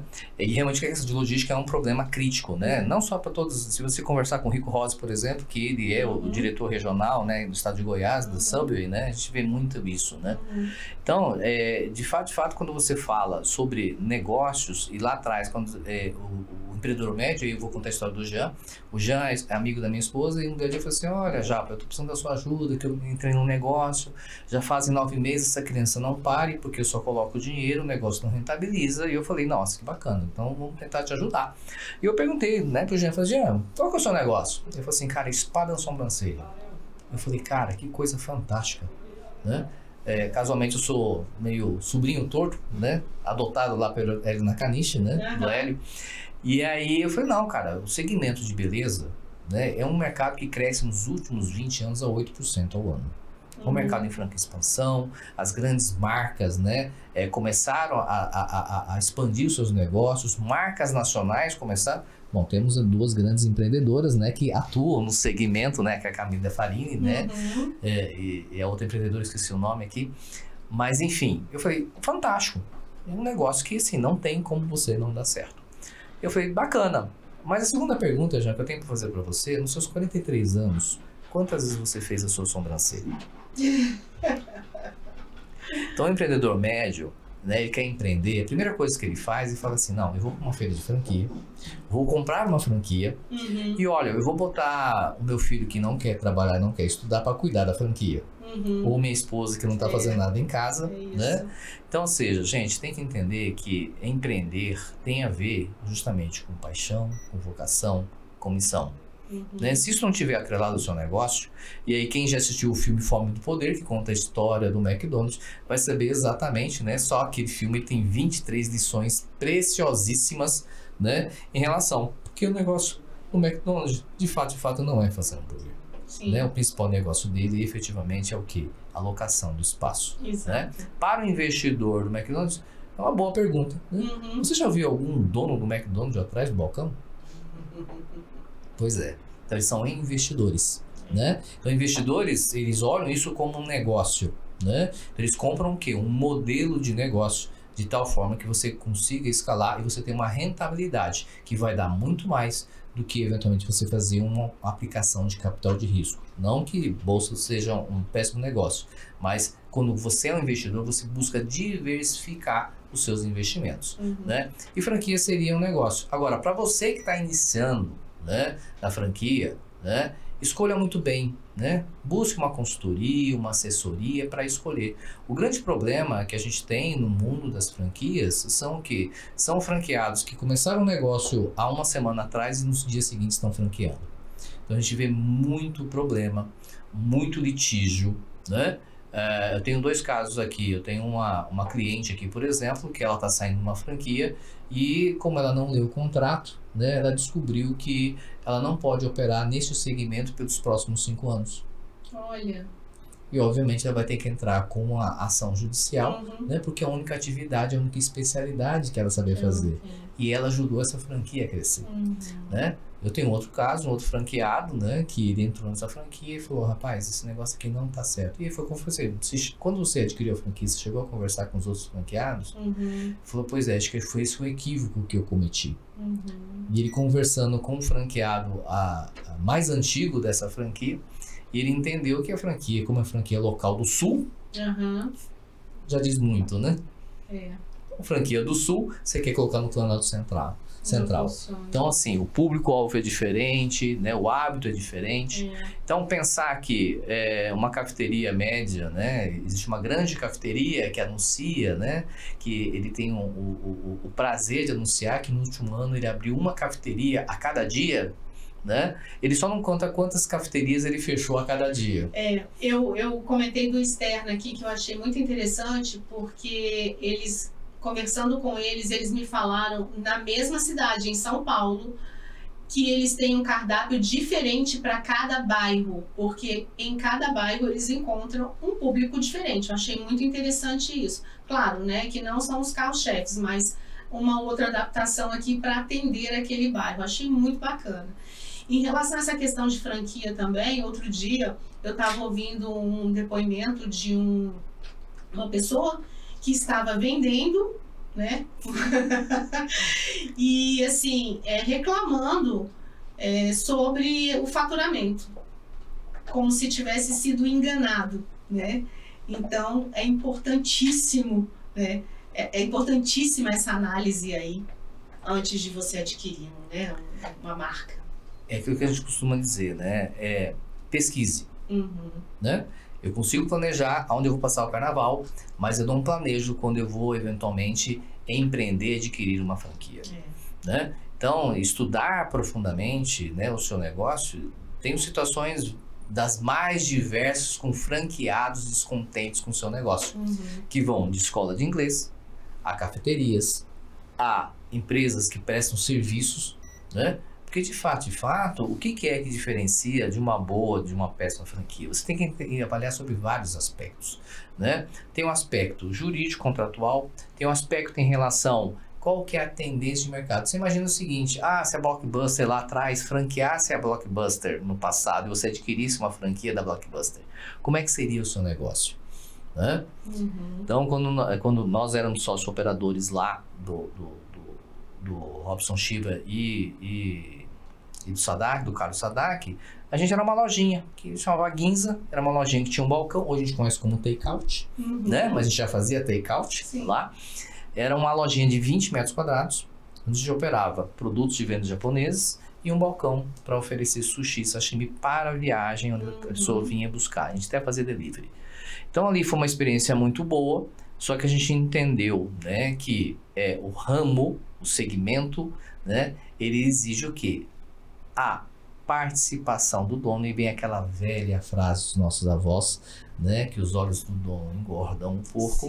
Né? Então, se você pretende eventualmente empreender, ter uma franquia e você não quer estar no cotidiano, no dia a dia, né, por mais que você tenha profissionais competentes, você corre o risco, né, de eventualmente o seu negócio, né, ir à ruína, por uma série de aspectos, né, por perda, né, de produto, né? Ou seja, eventualmente descarte de produto que não foi vendido, né? Produto vencido, ou eventual ação trabalhista, né? Temos vários casos em Brasília, né? Então a gente vê justamente o que é empreender, eu costumo dizer, né? Se resume numa simples frase: o que é o simples e óbvio que você não está fazendo? O simples e óbvio que você não está fazendo é você saber fazer perguntas e principalmente entender, né, o que é importante e o que é urgente. Como a gente não sabe, a gente tem preguiça, e a primeira delas começa com a aula de matemática, na 4ª série do ensino fundamental, que você tem que aprender, né, a famosa tabuada, e a partir dali você não gosta mais de matemática, pouquíssimas pessoas gostam. Se você não tem essa habilidade, né, recorra a um profissional da área. Sim. Né? Eu assisti a um programa que falava muito isso, sobre o empresário, né, que não estava presente, e também em contrapartida sobre o empresário que fica ali apagando fogo o tempo todo, né? Então eu acho que nessas duas situações você tem que buscar uma ajuda, né, profissional. Eu acho que a primeira coisa, existe a tríade, né? Os 3 P's da gestão. Sim. Né? Quais são os 3 P's da gestão? O primeiro deles é o P de pessoas. Então, a primeira pessoa que você precisa olhar com atenção e que você precisa desenvolver é você enquanto empreendedor. Sim. Entender as suas habilidades, as suas inabilidades, as suas competências e as suas incompetências. Para você definir aquilo que você tem aptidão e que você vai fazer e aquilo que você não vai fazer e que eventualmente você vai contratar alguém ou você vai contratar uma empresa para realizar aquele seu serviço para você. O segundo é o que? O segundo P é o seu produto. É o que é que o seu produto transforma, o que ele efetivamente resolve, qual que é o benefício que ele traz de fato para o seu cliente. Né? E o terceiro P são os processos. Quem não entende de processo, né? Como dizer o seguinte, fala assim, olha, ok, vamos fazer um café? Se você pegar 10 pessoas, provavelmente eles vão fazer o café de formas diferentes. E aí você vai perguntar, mas por que? A história do famoso do pernil, né? Né? Mas por que você corta pontos do pernil? Não sei. Vou perguntar para minha mãe. Mas sabe por que a gente corta pontos do pernil? Não sei, minha filha. Porque sua avó fazia assim. Vamos perguntar para sua avó? Né? Não, sabe o que é? É porque a forma era pequena, então a gente tinha que cortar as pontas do pernil para o pernil caber. Então, ou seja, muitas vezes entender o processo que você precisa fazer a adaptação do seu processo é fundamental. Sim. Entender a nova forma como é que você realiza, como é que você entrega. Então, quando você fala em termos de empreendedorismo, existem certos aspectos que realmente você não vai saber. E aí é importante você conhecer, participar de feiras, participar de congressos, conversar com as pessoas da área, né? Mas a pessoa não vai querer abrir o jogo. Ok, então faça o seguinte, vai participar de uma feira, vai visitar um restaurante, uma cafeteria em outro estado, em outra cidade e comece a observar. O fator de observação é o que faz diferença, que a gente chama de modelar. Modelar não é copiar. Modelar é você copiar adaptando às suas necessidades e à sua frequência. Quando nós criamos a empresa e as nossas missões, né, nosso objetivo em relação à educação, nós já fazíamos parte, né, dessa área e nós pensamos assim, o que podemos fazer, o que sentimos necessidade em todos esses lugares pelos quais nós passamos, que a gente acredita que possa trazer um resultado melhor ainda. Vamos montar então a nossa proposta pedagógica. Então a gente sempre faz isso a cada ano. A cada exercício a gente não se acomoda, né? Porque a cada ano nós recebemos um público diferente, nós temos resultados diferentes e a gente aprende e aperfeiçoa. Então eu acho isso fundamental, né? Não é só porque um negócio, eu não sei se eu estou falando uma grande bobagem, mas até os grandes negócios de sucesso, né, eles precisam ser reavaliados constantemente. Se você entra nessa zona de conforto, né, eu acho que é aí que é o grande gargalo, né, que você começa a construir. É o primeiro passo para a derrota que a gente fala. Né? Então, é justamente, a gente tem que entender que o mercado, a evolução das informações ao longo do tempo, ela exponenciou de tal forma que hoje a quantidade de informações que a gente recebe em um único dia, ele é superior a informações que a gente obtinha durante 10 anos. Sim. Então, esse é o primeiro ponto. Segundo ponto, quando a gente fala sobre a questão de gerações, se uma geração, né, os board gamers, né, da década de 60, década de 50, eles demoravam 20 anos para você gerar a próxima geração, hoje as gerações, recentemente se falava que a troca de gerações era a cada 3 anos. Né? Ultimamente estão falando assim que a cada ano você tem uma nova geração.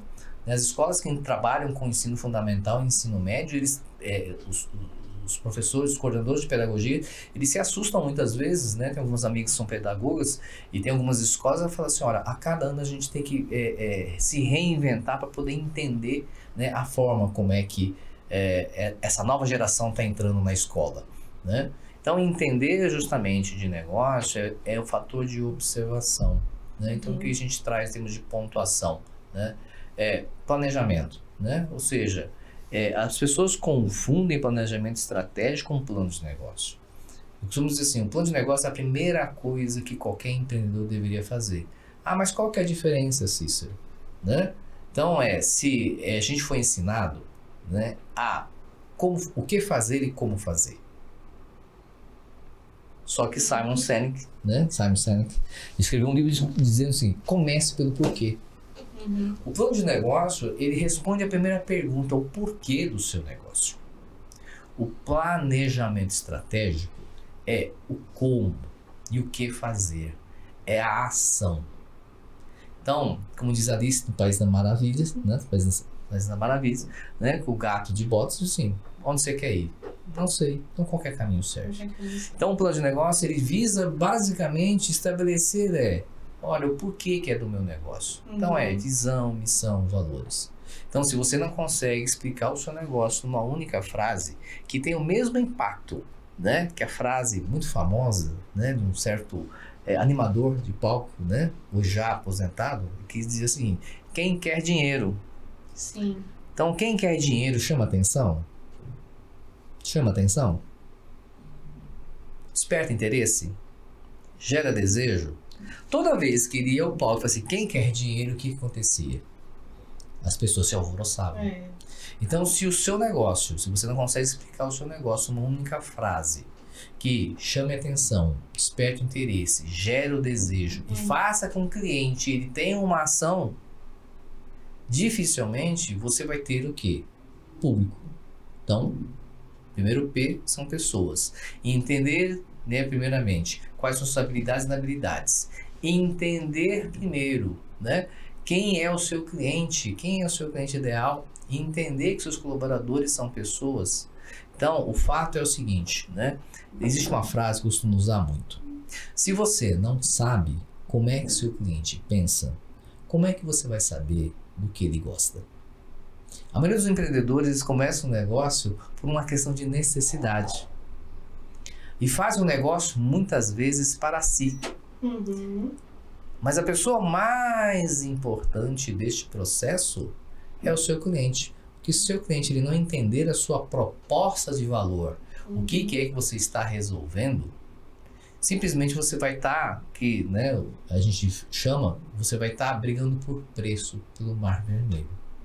Agora, qual que é o seu diferencial? Eu costumo dizer assim, já fiz vários, mais de 1.200 planos de negócio, eu costumo dizer assim, cada plano de negócio é um plano de negócio diferenciado. Eu posso ter 2 cafeterias, né? Posso ter 3 cafeterias. Vou fazer um plano de negócio para 3 cafeterias. Mas qual que é a proposta de valor? Uma cafeteria, ele tem como proposta de valor, né, servir lanches rápidos, né, para locais específicos de trânsito. Então, por exemplo, uma cafeteria que está no aeroporto. Eu tenho uma cafeteria cuja proposta de valor é trazer um ambiente voltado para as famílias. Então, um café da manhã mais prolongado, né? Ou seja, é um café gourmet, vamos falar assim, né? Que tem a sua proposta de valor diferenciado. Eu posso ter um café com a proposta de valor voltados para os amantes de gato. Todas as 3 são cafeterias, cada um com a sua proposta de valor. E não se iludam, né, em relação à questão de faturamento, né? A célebre frase a gente diz o seguinte, que faturamento é vaidade. O lucro é obrigação de qualquer negócio. Mas o que de fato diferencia o seu negócio e manda do seu negócio é o que a gente chama de lucratividade. Ou seja, o dinheiro que fica no seu caixa. E aqui eu trago um exemplo muito clássico. Uma vez eu fiz um projeto voltado, né, chamado Jogo do Lucro, onde eu mandei 3 WhatsApp para 3 amigos meus e atendi 150 empresários durante 75 dias, né, das 7 da manhã à meia-noite, de várias partes do país e inclusive de fora. Quero ensinar basicamente uma coisa muito simples, né? O que é faturamento, o que é lucro, o que é resultado. E aí eu pergunto, o que é que dá mais resultado?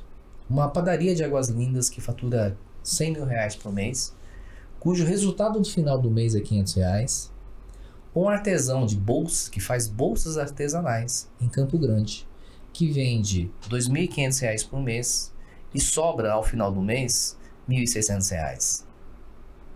Então o faturamento é vaidade. Então de fato, o que é que dá mais resultado? E aí justamente a história do café, né? Então qual que é a proposta de valor da sua cafeteria? O que é que efetivamente, já vi reclamações, né? A história da franquia, eu fui chamado para, não vem fazer uma visita, vamos conversar. Eu falei, não, vamos conversar. Aí a hora que eu entrei na cafeteria, eu olhei assim e falei assim, minha primeira pergunta, você é o dono número qual desta cafeteria? Daí eu falei, como é que você sabe? Eu falei assim, porque este modelo de negócio, normalmente, né, para a nossa região, se você não é o terceiro, você é o 4º dono. E ele era o 4º dono. E aí, aquela coisa... reclamar do franqueador, né? Que o franqueador não deixa, não me apoia, não faz isso. Eu falo assim, bom, então, assim, eu acho que a culpa não está no franqueador. A culpa está em quem adquire a franquia. Por quê?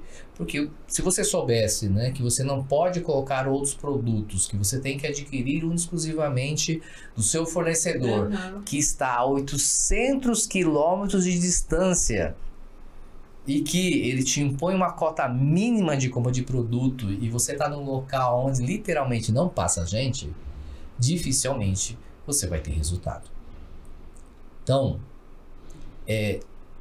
saber fazer perguntas e entender o ambiente, e aqui o Rico Rose me ensinou, né, um negócio, uma sopinha de letrinha, né, que eles usam no Subway, o famoso PAVE. Não é pavê, tá, gente? É a sopinha de letrinha, chama PAVE. A primeira pergunta, se você que trabalha no negócio físico, ou pode ser virtual também, tá? A primeira pergunta que você tem que fazer é se existe público para o seu negócio. Se existe público para o seu negócio, a segunda pergunta que você tem que fazer é se o seu negócio é acessível. Né? A terceira pergunta, se existe público, se o seu negócio é acessível. A terceira coisa é se existe visibilidade no seu negócio. Né? E a coisa mais importante, qual que é a energia do seu negócio? Então, de nada adianta você montar uma fantástica padaria, né? Padrão de São Paulo, porque os padeiros de São Paulo é uma coisa que eu sinto saudade, né? Uma fantástica padaria, tá certo? Onde, né, eventualmente seja um local ermo, que não tenha visibilidade e que eventualmente a energia do local seja muito ruim. Isso vale para um negócio físico, isso vale para quem está no mercado digital, viu, pessoal? Olha, que interessante. Então, eu costumo dizer, ferramentas de gestão, administração, fórmulas, existem os milhares. Existia um livro antigo, da década de 90, né, era da edição da Saraiva, era um livro de quatro volumes, que apresentava as ferramentas de gestão. Né, hoje a gente chama de gerenciamento de projeto. E nesses livros ele trazia mais de 385 ferramentas para você aplicar. Então, assim, você não precisa de 385, né? Sim. Para quem é mais antigo, que é da época do Fusca, bastava um pedaço de arame, né? E uma chave de fenda. E uma chave de fenda para consertar o seu carro. Então, na gestão, né, você tem que ter poucas ferramentas, mas que sejam eficientes, né? Então, quais são as ferramentas as quais, né, você tem habilidade. Ter uma boa gestão financeira é fundamental, também é fundamental, né? Tem que lembrar que tudo é importante, mas devidas as proporções com o seu nível de urgência. Vendas é importante, marketing é importante, pessoal é importante, gestão financeira é importante, né? Ou seja, posicionamento é importante. Então, a operação é importante, processo é importante. Então, né? E a gente tem, né, o hábito, né? Como é que eu vou fazer, o que eu tenho que fazer? Então, tem um monte de coisa para fazer, um monte de coisa de priorizar. Que é a vida do empreendedor, né? Eu acho que, assim, olha, gente, eu vou falar uma coisa aqui agora, quebrar um pouquinho aqui. Que consultoria é essa, hein? Esse podcast virou uma consultoria aqui, viu? Porque tá servindo muita coisa aqui pra mim, tenho certeza, né? Isso não é nem o começo, né? Não é nem o começo. Eu acho que se você que realmente quer empreender, você precisa ter essa visão, esse campo de visão, assim, né? E eu acho que o seu trabalho é totalmente direcionado para isso, né? Eu queria que você falasse um pouquinho da sua empresa, do trabalho que você faz, né? Para que a gente possa realmente divulgar isso, porque isso é fundamental, é isso que traz estabilidade, né, para as empresas e para toda a economia, né? Eu acho assim, o desenvolvimento, eu acho que um dos grandes pilares, né, quando foi criado o Sebrae, a proposta era justamente isso, juntamente com o Sistema S, né, que é o SESC, Senai, né, o Senac, né, ele tem justamente esse objetivo. A gente, quando você faz uma análise macroeconômica, isso existem vários estudos que dizem efetivamente que o quê? A grande força da economia, ela está embasada no quê? No empreendedorismo, né? Então isso justifica que 70%, né, mais de 70% das posições de empregos, né, são gerados por micro e pequenos empreendedores, ou seja, empreendedores que têm de 1 a 10 funcionários, né? Isso diz muita coisa, né? Diz sobre a questão de resultado, né? Em termos de geração de empregos, geração de renda, fomento de economia local, né? Então, o que é que a CYX se propõe, né? Ao longo desses 35 anos, né, de aprendizado, né, passei por vários departamentos, né, já fui consultor de operações de negócios, né, de empresas como Petrobras, como General Motors, né, como a Visa, a Mastercard Internacional, né, e participei de um momento muito rico da empresa Banco do Brasil na criação de suas subsidiárias. Então, o que é importante a gente ter em visão, né, quando a gente fala sobre negócio? O que é a proposta da CYX? Né? Basicamente, ensinar, trazer clareza para os empresários sobre o potencial do seu negócio. O plano de negócio é apenas o meio. E aqui a gente criou uma metodologia. E que metodologia que é essa? Né? A gente tem um plano de negócio tradicional, que é aquela coisa muito catedrática de quem faz uma pós-graduação, um MBA, né? Vamos fazer um sumário executivo, uma análise de mercado, né? Um plano de marketing e vendas, vamos fazer um plano organizacional, um plano financeiro. E a gente faz também esse tradicional, né, voltado para quem? Para investidores. Ou seja, eu sou um empreendedor, estou na busca do investidor, estou na busca, eventualmente, de uma linha de crédito, seja uma FCO, um BNDES. A gente faz este trabalho mais tradicional, que é para um empresário que está num outro estágio, né? Está um estágio já de crescimento, buscando investidores.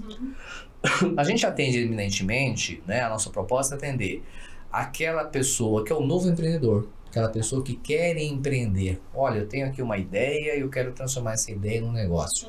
E para quem já é empreendedor e que eventualmente ele está naquele estágio onde ele não consegue mais resultados, né? A vida do empreendedor é uma vida solitária, né? Eu vou conversar com quem? Né? Vou conversar, né? Vou conversar com a minha mãe, com o meu pai, e talvez eles não entendam de empreendedorismo. Vou conversar com o meu companheiro, com a minha companheira, às vezes ele não vai entender, né? Vou conversar com um amigo que é funcionário público, ele não vai entender o que eu estou falando, né? Então, existe uma mentoria, chamada Mentoria em Planos de Negócio, onde a gente traz o quê?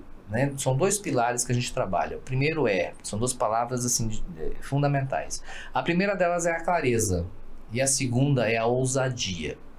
O empreendedor médio, ele é ousado quando ele começa a fazer um negócio, né? Montando um churrasquinho numa esquina, montando um hot dog, né? Ele é ousado por natureza, mas muitas vezes ele não tem clareza exata de como é que ele pode potencializar o seu negócio. Então muitas vezes ele tem um negócio que tem um único produto, então ele não consegue ter o que? Escalabilidade. Muitas vezes é um produto que tem uma baixa barreira de entrada. Então no dia seguinte vai ter um outro que vai botar um trailer de cachorro-quente do lado do seu. E aí você não tem diferencial, e aí você começa a brigar com o preço e o seu negócio não prospera. Então, a gente atende para esse empreendedor que está com começo da carreira, ele quer empreender e não sabe como, e quem já empreende e não tem resultado. E aquele que está com dificuldades, que tem resultados negativos, que já está numa situação de desespero, como é que fica esse daí? Eu estou te perguntando justamente, né, porque nós temos aí o que está com o afã, né, de empreender, aquele que já está realmente assim com uma história ali, mas que estagnou, e aquele que está em decadência, como é que eu diria que esse é o que eu mais recebo de demanda. Não é? Né? A gente tem uma série de clientes, eu tenho pelo menos assim 15 clientes que já chegaram nessa última semana, que estão numa situação pré-falimentar, né? Ou seja, pré-falimentar porque isso está apenas um resultado, né? Existe um plano de contingência, e aqui eu recomendo, né, geralmente outros consultores parceiros que trabalham com a questão de recuperação de empresas, né? Então não é muito foco, né, da CYX plano de negócio, né?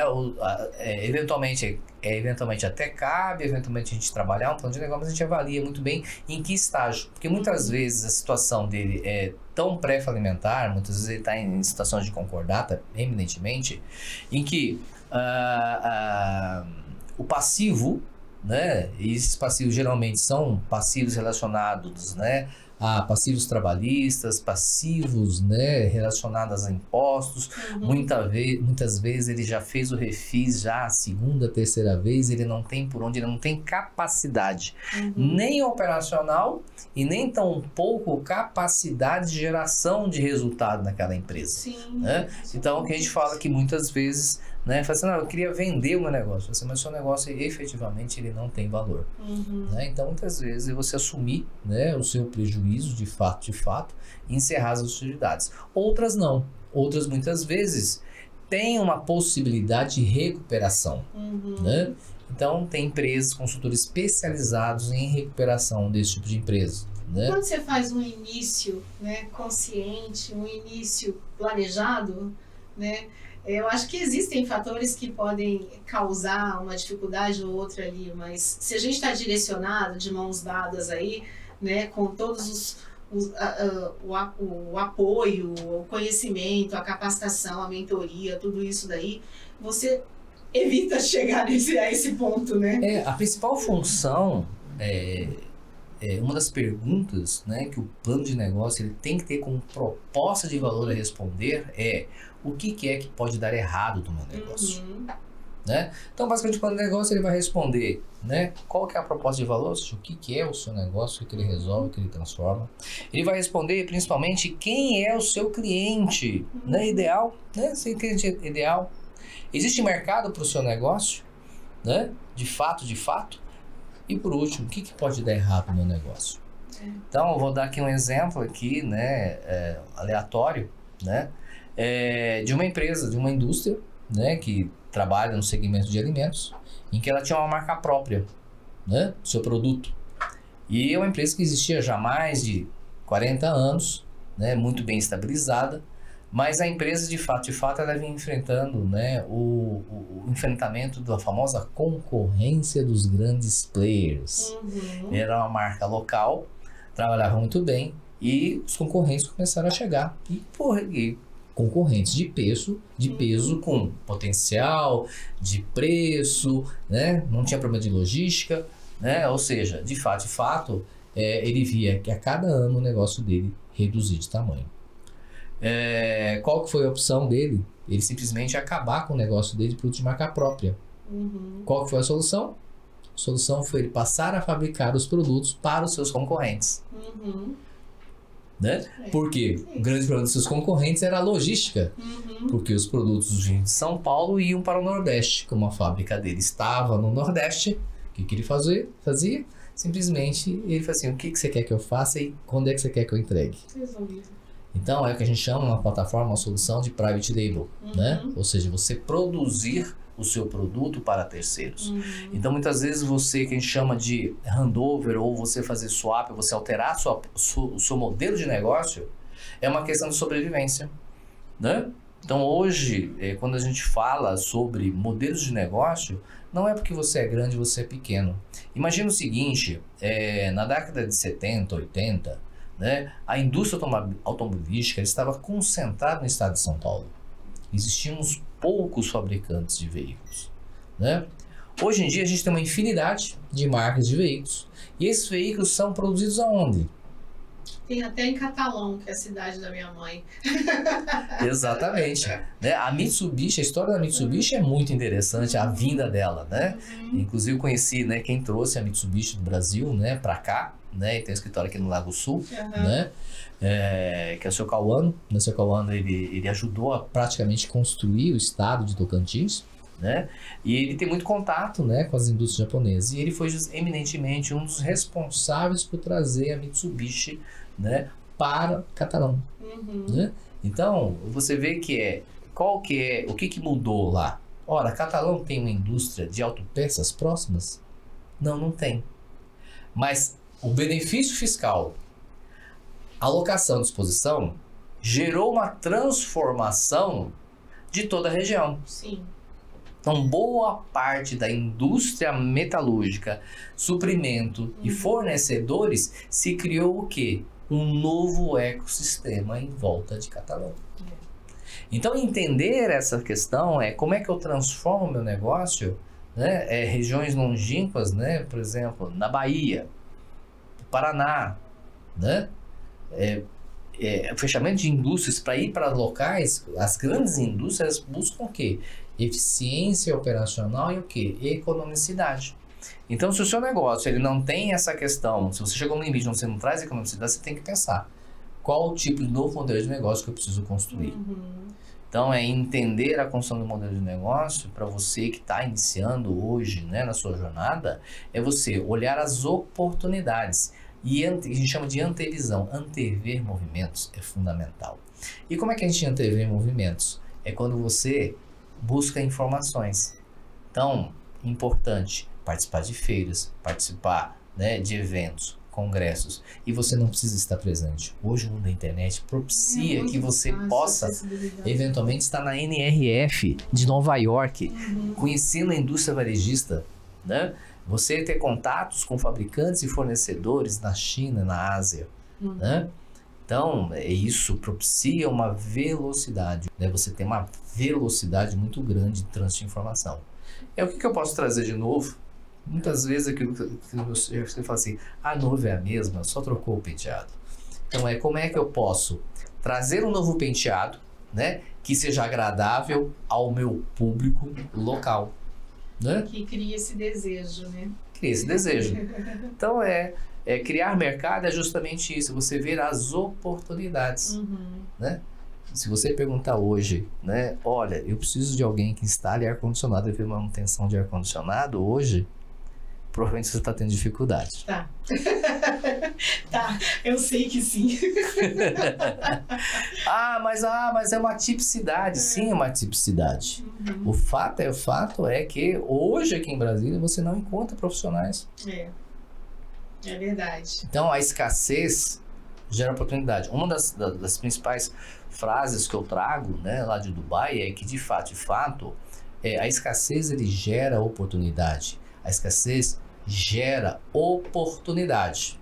Então o que é o simples e óbvio que está acontecendo do seu lado, que você não está enxergando, que você pode transformar isso num negócio.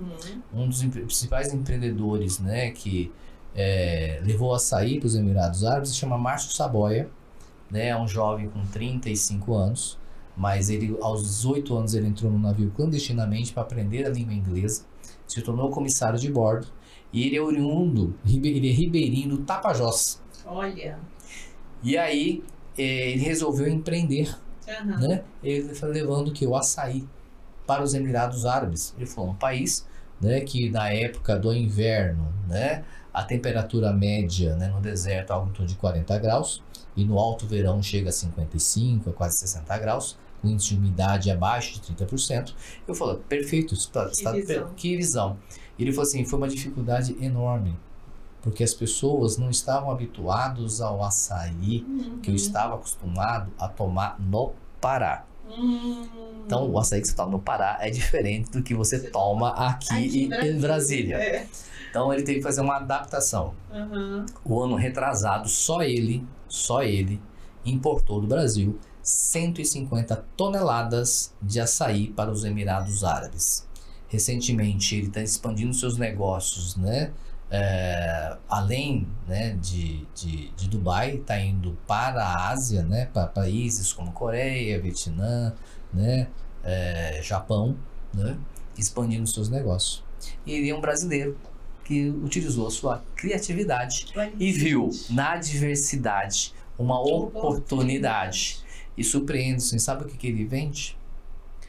Pão de queijo, brigadeiro e açaí. Produtos brasileiríssimos. Um lugar onde você não tinha acessibilidade nenhuma, né? Então, você não precisa ir, né? Pegar um voo de 11 horas. Muitas vezes a oportunidade está aqui do seu lado. Exatamente. Você não precisa agora imaginar o que você vai vender na Finlândia, que é um país, né? A gente fazendo aqui uma contrapartida aqui. Mas é isso, é você ver a necessidade, criar essa, né? Buscar essa oportunidade. O que eu vejo muito hoje, muitas pessoas que enveredaram para essa questão do café gourmet em dificuldade.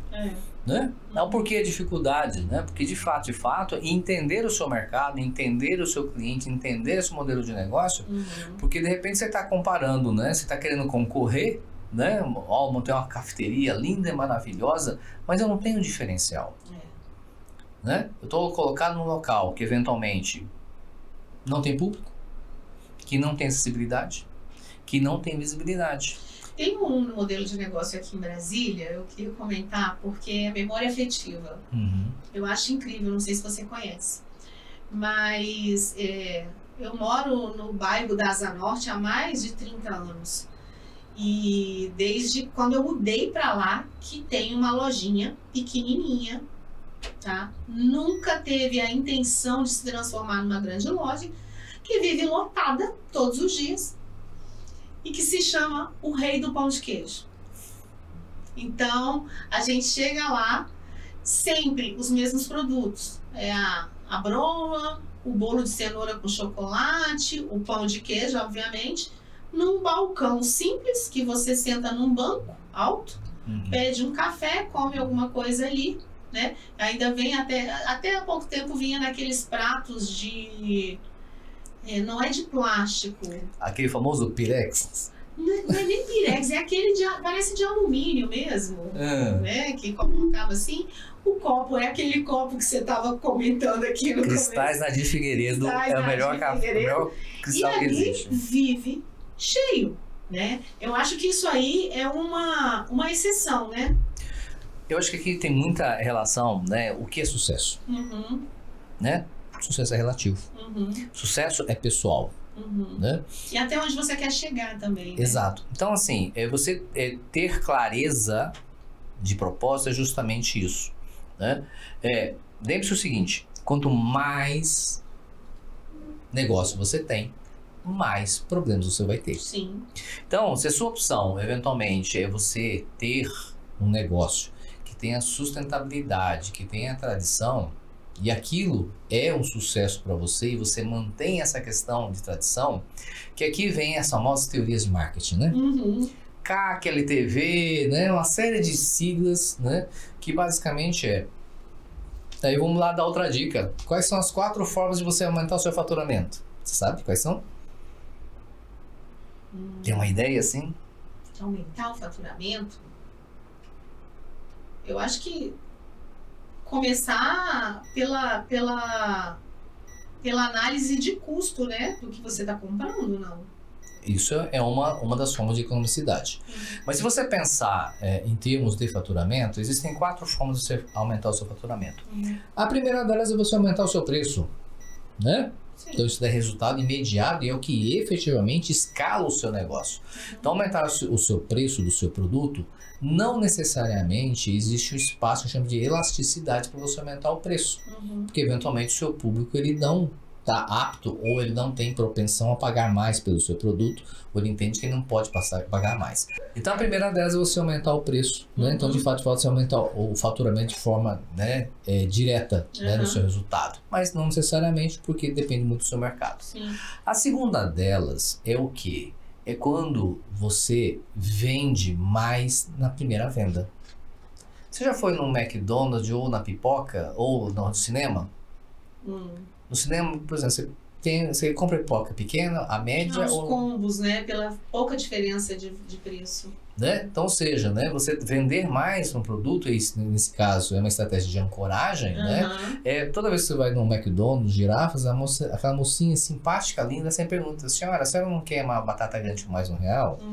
Né? Ou seja, aumentar o seu ticket médio é uma forma de você aumentar o seu faturamento. Né? A terceira delas, né, é você aumentar a recorrência. A quantidade de vezes que o seu cliente compra com você. Precisa cativá-lo, né? E a última delas é o quê? Você buscar novos clientes.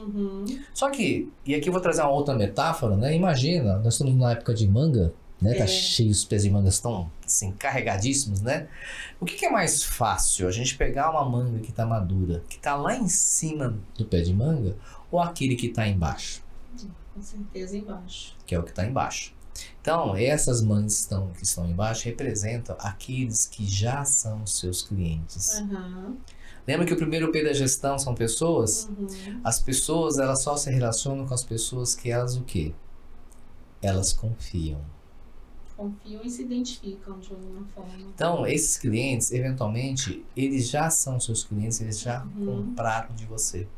Só que no marketing moderno, né, fala assim, não, gente, vamos aplicar altas técnicas, né, de trazer novos clientes para o meu negócio.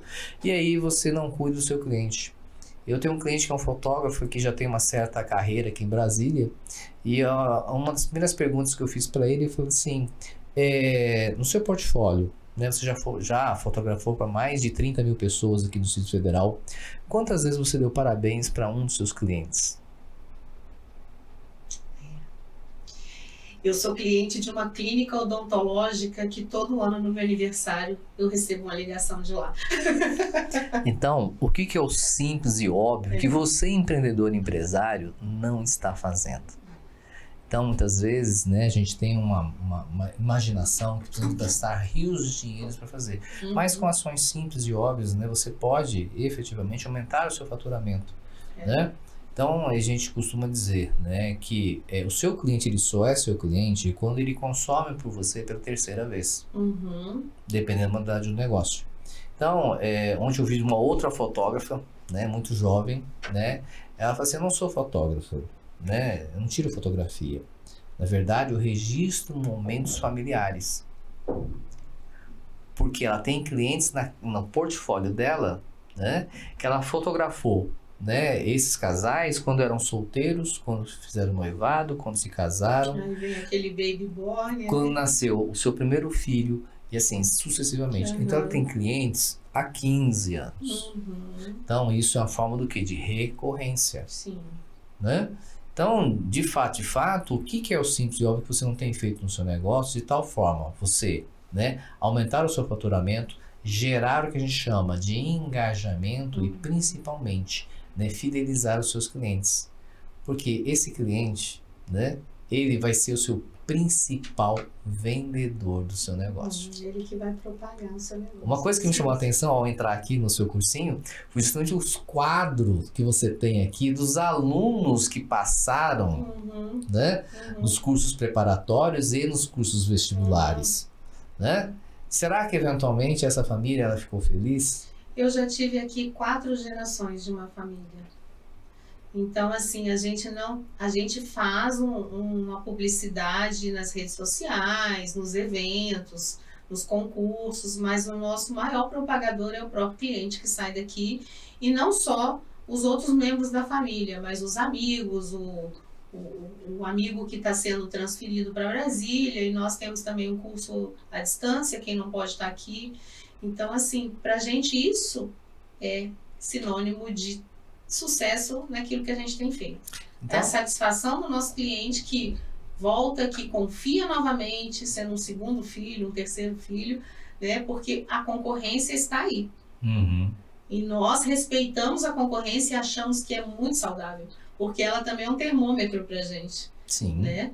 Então, a gente precisa se superar a cada ano. Esse resultado, ele nos faz motivados, mas não nos acomoda de forma alguma. Exato. Então, o que é o simples e óbvio que você não está fazendo no seu negócio para tornar os seus clientes em seus fãs, e principalmente os seus principais vendedores? Sim. Então, é justamente isso. Não é o que você faz, mas o como você faz. Agora, mais importante é por que é que você está fazendo.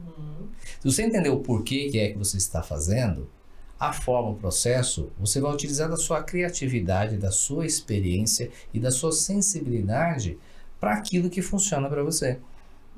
Então, de fato, o que a gente vê, e eu já incorri, eu sou empreendedor também, gente, eu também erro. Já errei milhões de vezes. Não é por que não, né? Então, por quê? Porque eventualmente você quer copiar um modelo e muitas vezes você deixa de dar atenção naquilo que... Será que isso realmente ele funciona para mim? De que é uma ferramenta base, são 4 perguntinhas muito simples para tomar de decisão para qualquer coisa na vida. A primeira delas, o que é que você ganha com essa ação? A segunda delas, o que você perde com essa ação?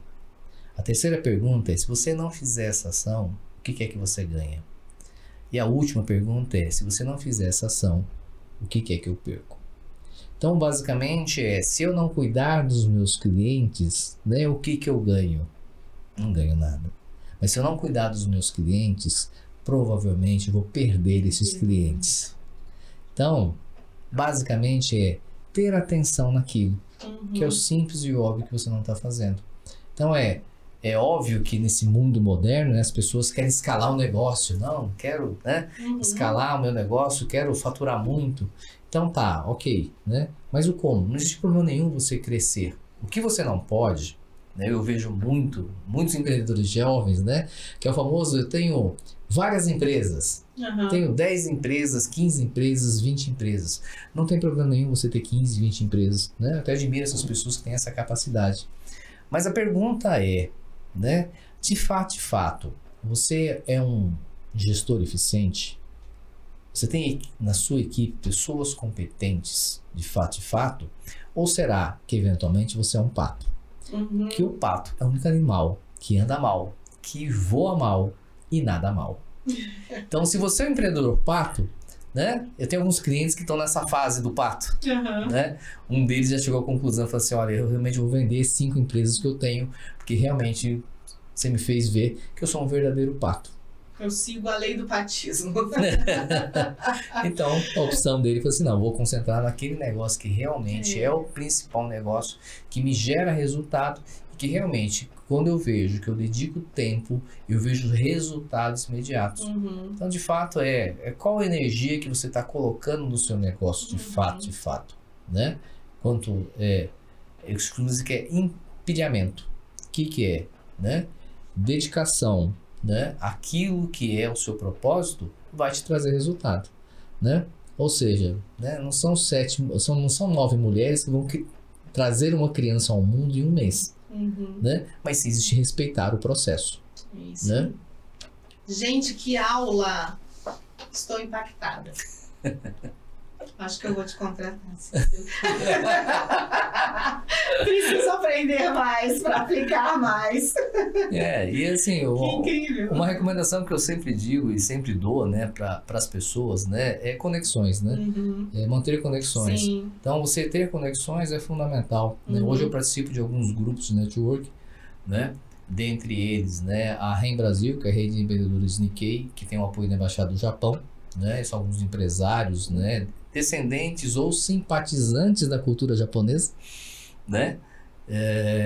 Participo também hoje, né, da Associação Comercial de São Paulo, né? A gente tem algumas operações em São Paulo, tem alguns clientes em São Paulo, então fez muito sentido participar lá. E hoje eu participo do BNI, né? Para quem não conhece, o BNI é o Business Network International, né? Ele já está em mais de 77 países, ele já existe há mais de 37 anos já no mundo. É uma metodologia de construção de redes de networking, né? Onde a nossa principal filosofia é o Giver's Gain, né? E pode ser traduzido de uma outra forma, que doadores ganham, né? Uma das premissas que a gente tem lá é justamente o não comissionamento, né? E a obrigação, né, da gente poder ajudar os membros daquele grupo, né? Através de recomendações, né? Que são indicações de clientes, né? Dentro do seu processo. Então, para quem não conhece, por isso que sexta-feira o Café do Japa é mais cedo, porque as nossas reuniões acontecem às 6h30 da manhã, todas as semanas, impreterivelmente, a sexta-feira, no meu grupo, no meu caso, todas as sextas-feiras, às 6h30 da manhã, nós, enquanto a concorrência dorme, nós estamos fazendo negócio. Né? E justamente é uma rede de positividade, né? Onde a gente tem vários empreendedores de várias áreas, né? Se você eventualmente tiver interesse, né, te convido a você vir participar conosco, né, de uma reunião do BNI, para você entender a metodologia, né, e conexões, né? Pessoas precisam de pessoas, né? Isso é fundamental para a geração de valor, de resultado naquilo, para você poder conversar com empreendedores, né? É isso mesmo, e, né, falarem uma linguagem e se ajudarem, né? Eu acho que é importante isso. Eu queria que você deixasse aqui o seu contato, tanto do Instagram ou qualquer outro que você deseje colocar. A gente vai divulgar ali também no nosso episódio, mas quem realmente tiver interesse em buscar essa sua consultoria, de alguma forma, né, buscar a sua empresa para poder realmente alavancar, né, ou iniciar de uma forma mais consciente um negócio, direcionada, né? Então, eu gostaria que você deixasse aqui todos os seus contatos. Assim, vocês vão me encontrar no Instagram, tá? No cicero.yamazaki, né? Ou no Instagram também na CYX Plano de Negócios, tá? Ou através, né, do telefone, né, 61 99323 5922, né? Venha participar de uma mentoria apenas de 1 hora gratuita, né? Para a gente poder entender um pouquinho do seu negócio e ver como é que podemos te ajudar ou pelo menos te auxiliar naquilo, né, que for necessário, né? Ter plano de negócio é saber, né? Além de você planejar as suas próximas férias, você também planejar melhor o seu negócio. E assistir ao Café com Japa. Café do Japa, segunda a quinta-feira, 6h31 da manhã, e na sexta-feira, a partir das 5h30. Não se preocupe, se você não consegue acordar cedo, a gente deixa gravado lá para você ter acesso a essas pílulas, né, de sabedoria, essa mensagem motivacional. Tá lá no cicero.yamazaki, tá? Tá lá, sempre gravado para vocês. Cícero, muito obrigada. Eu tô realmente, eu falei aqui, mas é verdade, impactada com esse nosso bate-papo, muito rico, repertório incrível. a gente percebe realmente quanto é importante buscar informação, capacitação. É uma constante, né? Quem realmente quer empreender, e não somente isso, eu acho que para tudo que você deseja na sua vida, né, é necessária a dedicação, a busca constante. E assim, casos incríveis, e eu acho que a gente aprende muito ouvindo, né, entendendo as experiências dos outros, né, e a gente busca realmente assim conduzir de uma forma cada vez melhor. Muito obrigada. Eu que agradeço pela oportunidade. Sei que você já está há 35 anos nessa caminhada aí, mas que ela a cada dia, né? Um pouquinho mais, né? Um pouco mais ainda, né? Acho que 35 anos... Só foi só lá no Banco do Brasil. No banco, né? E mais 7 anos aí na estrada da consultoria 42 também. anos. Isso. Agora você revelou a sua idade. Exato, agora eu revelei. Mas eu comecei cedo, tá, gente? Obrigada. Obrigado, Muito gente. obrigada mesmo. Foi um prazer recebê-lo aqui. Muito obrigado.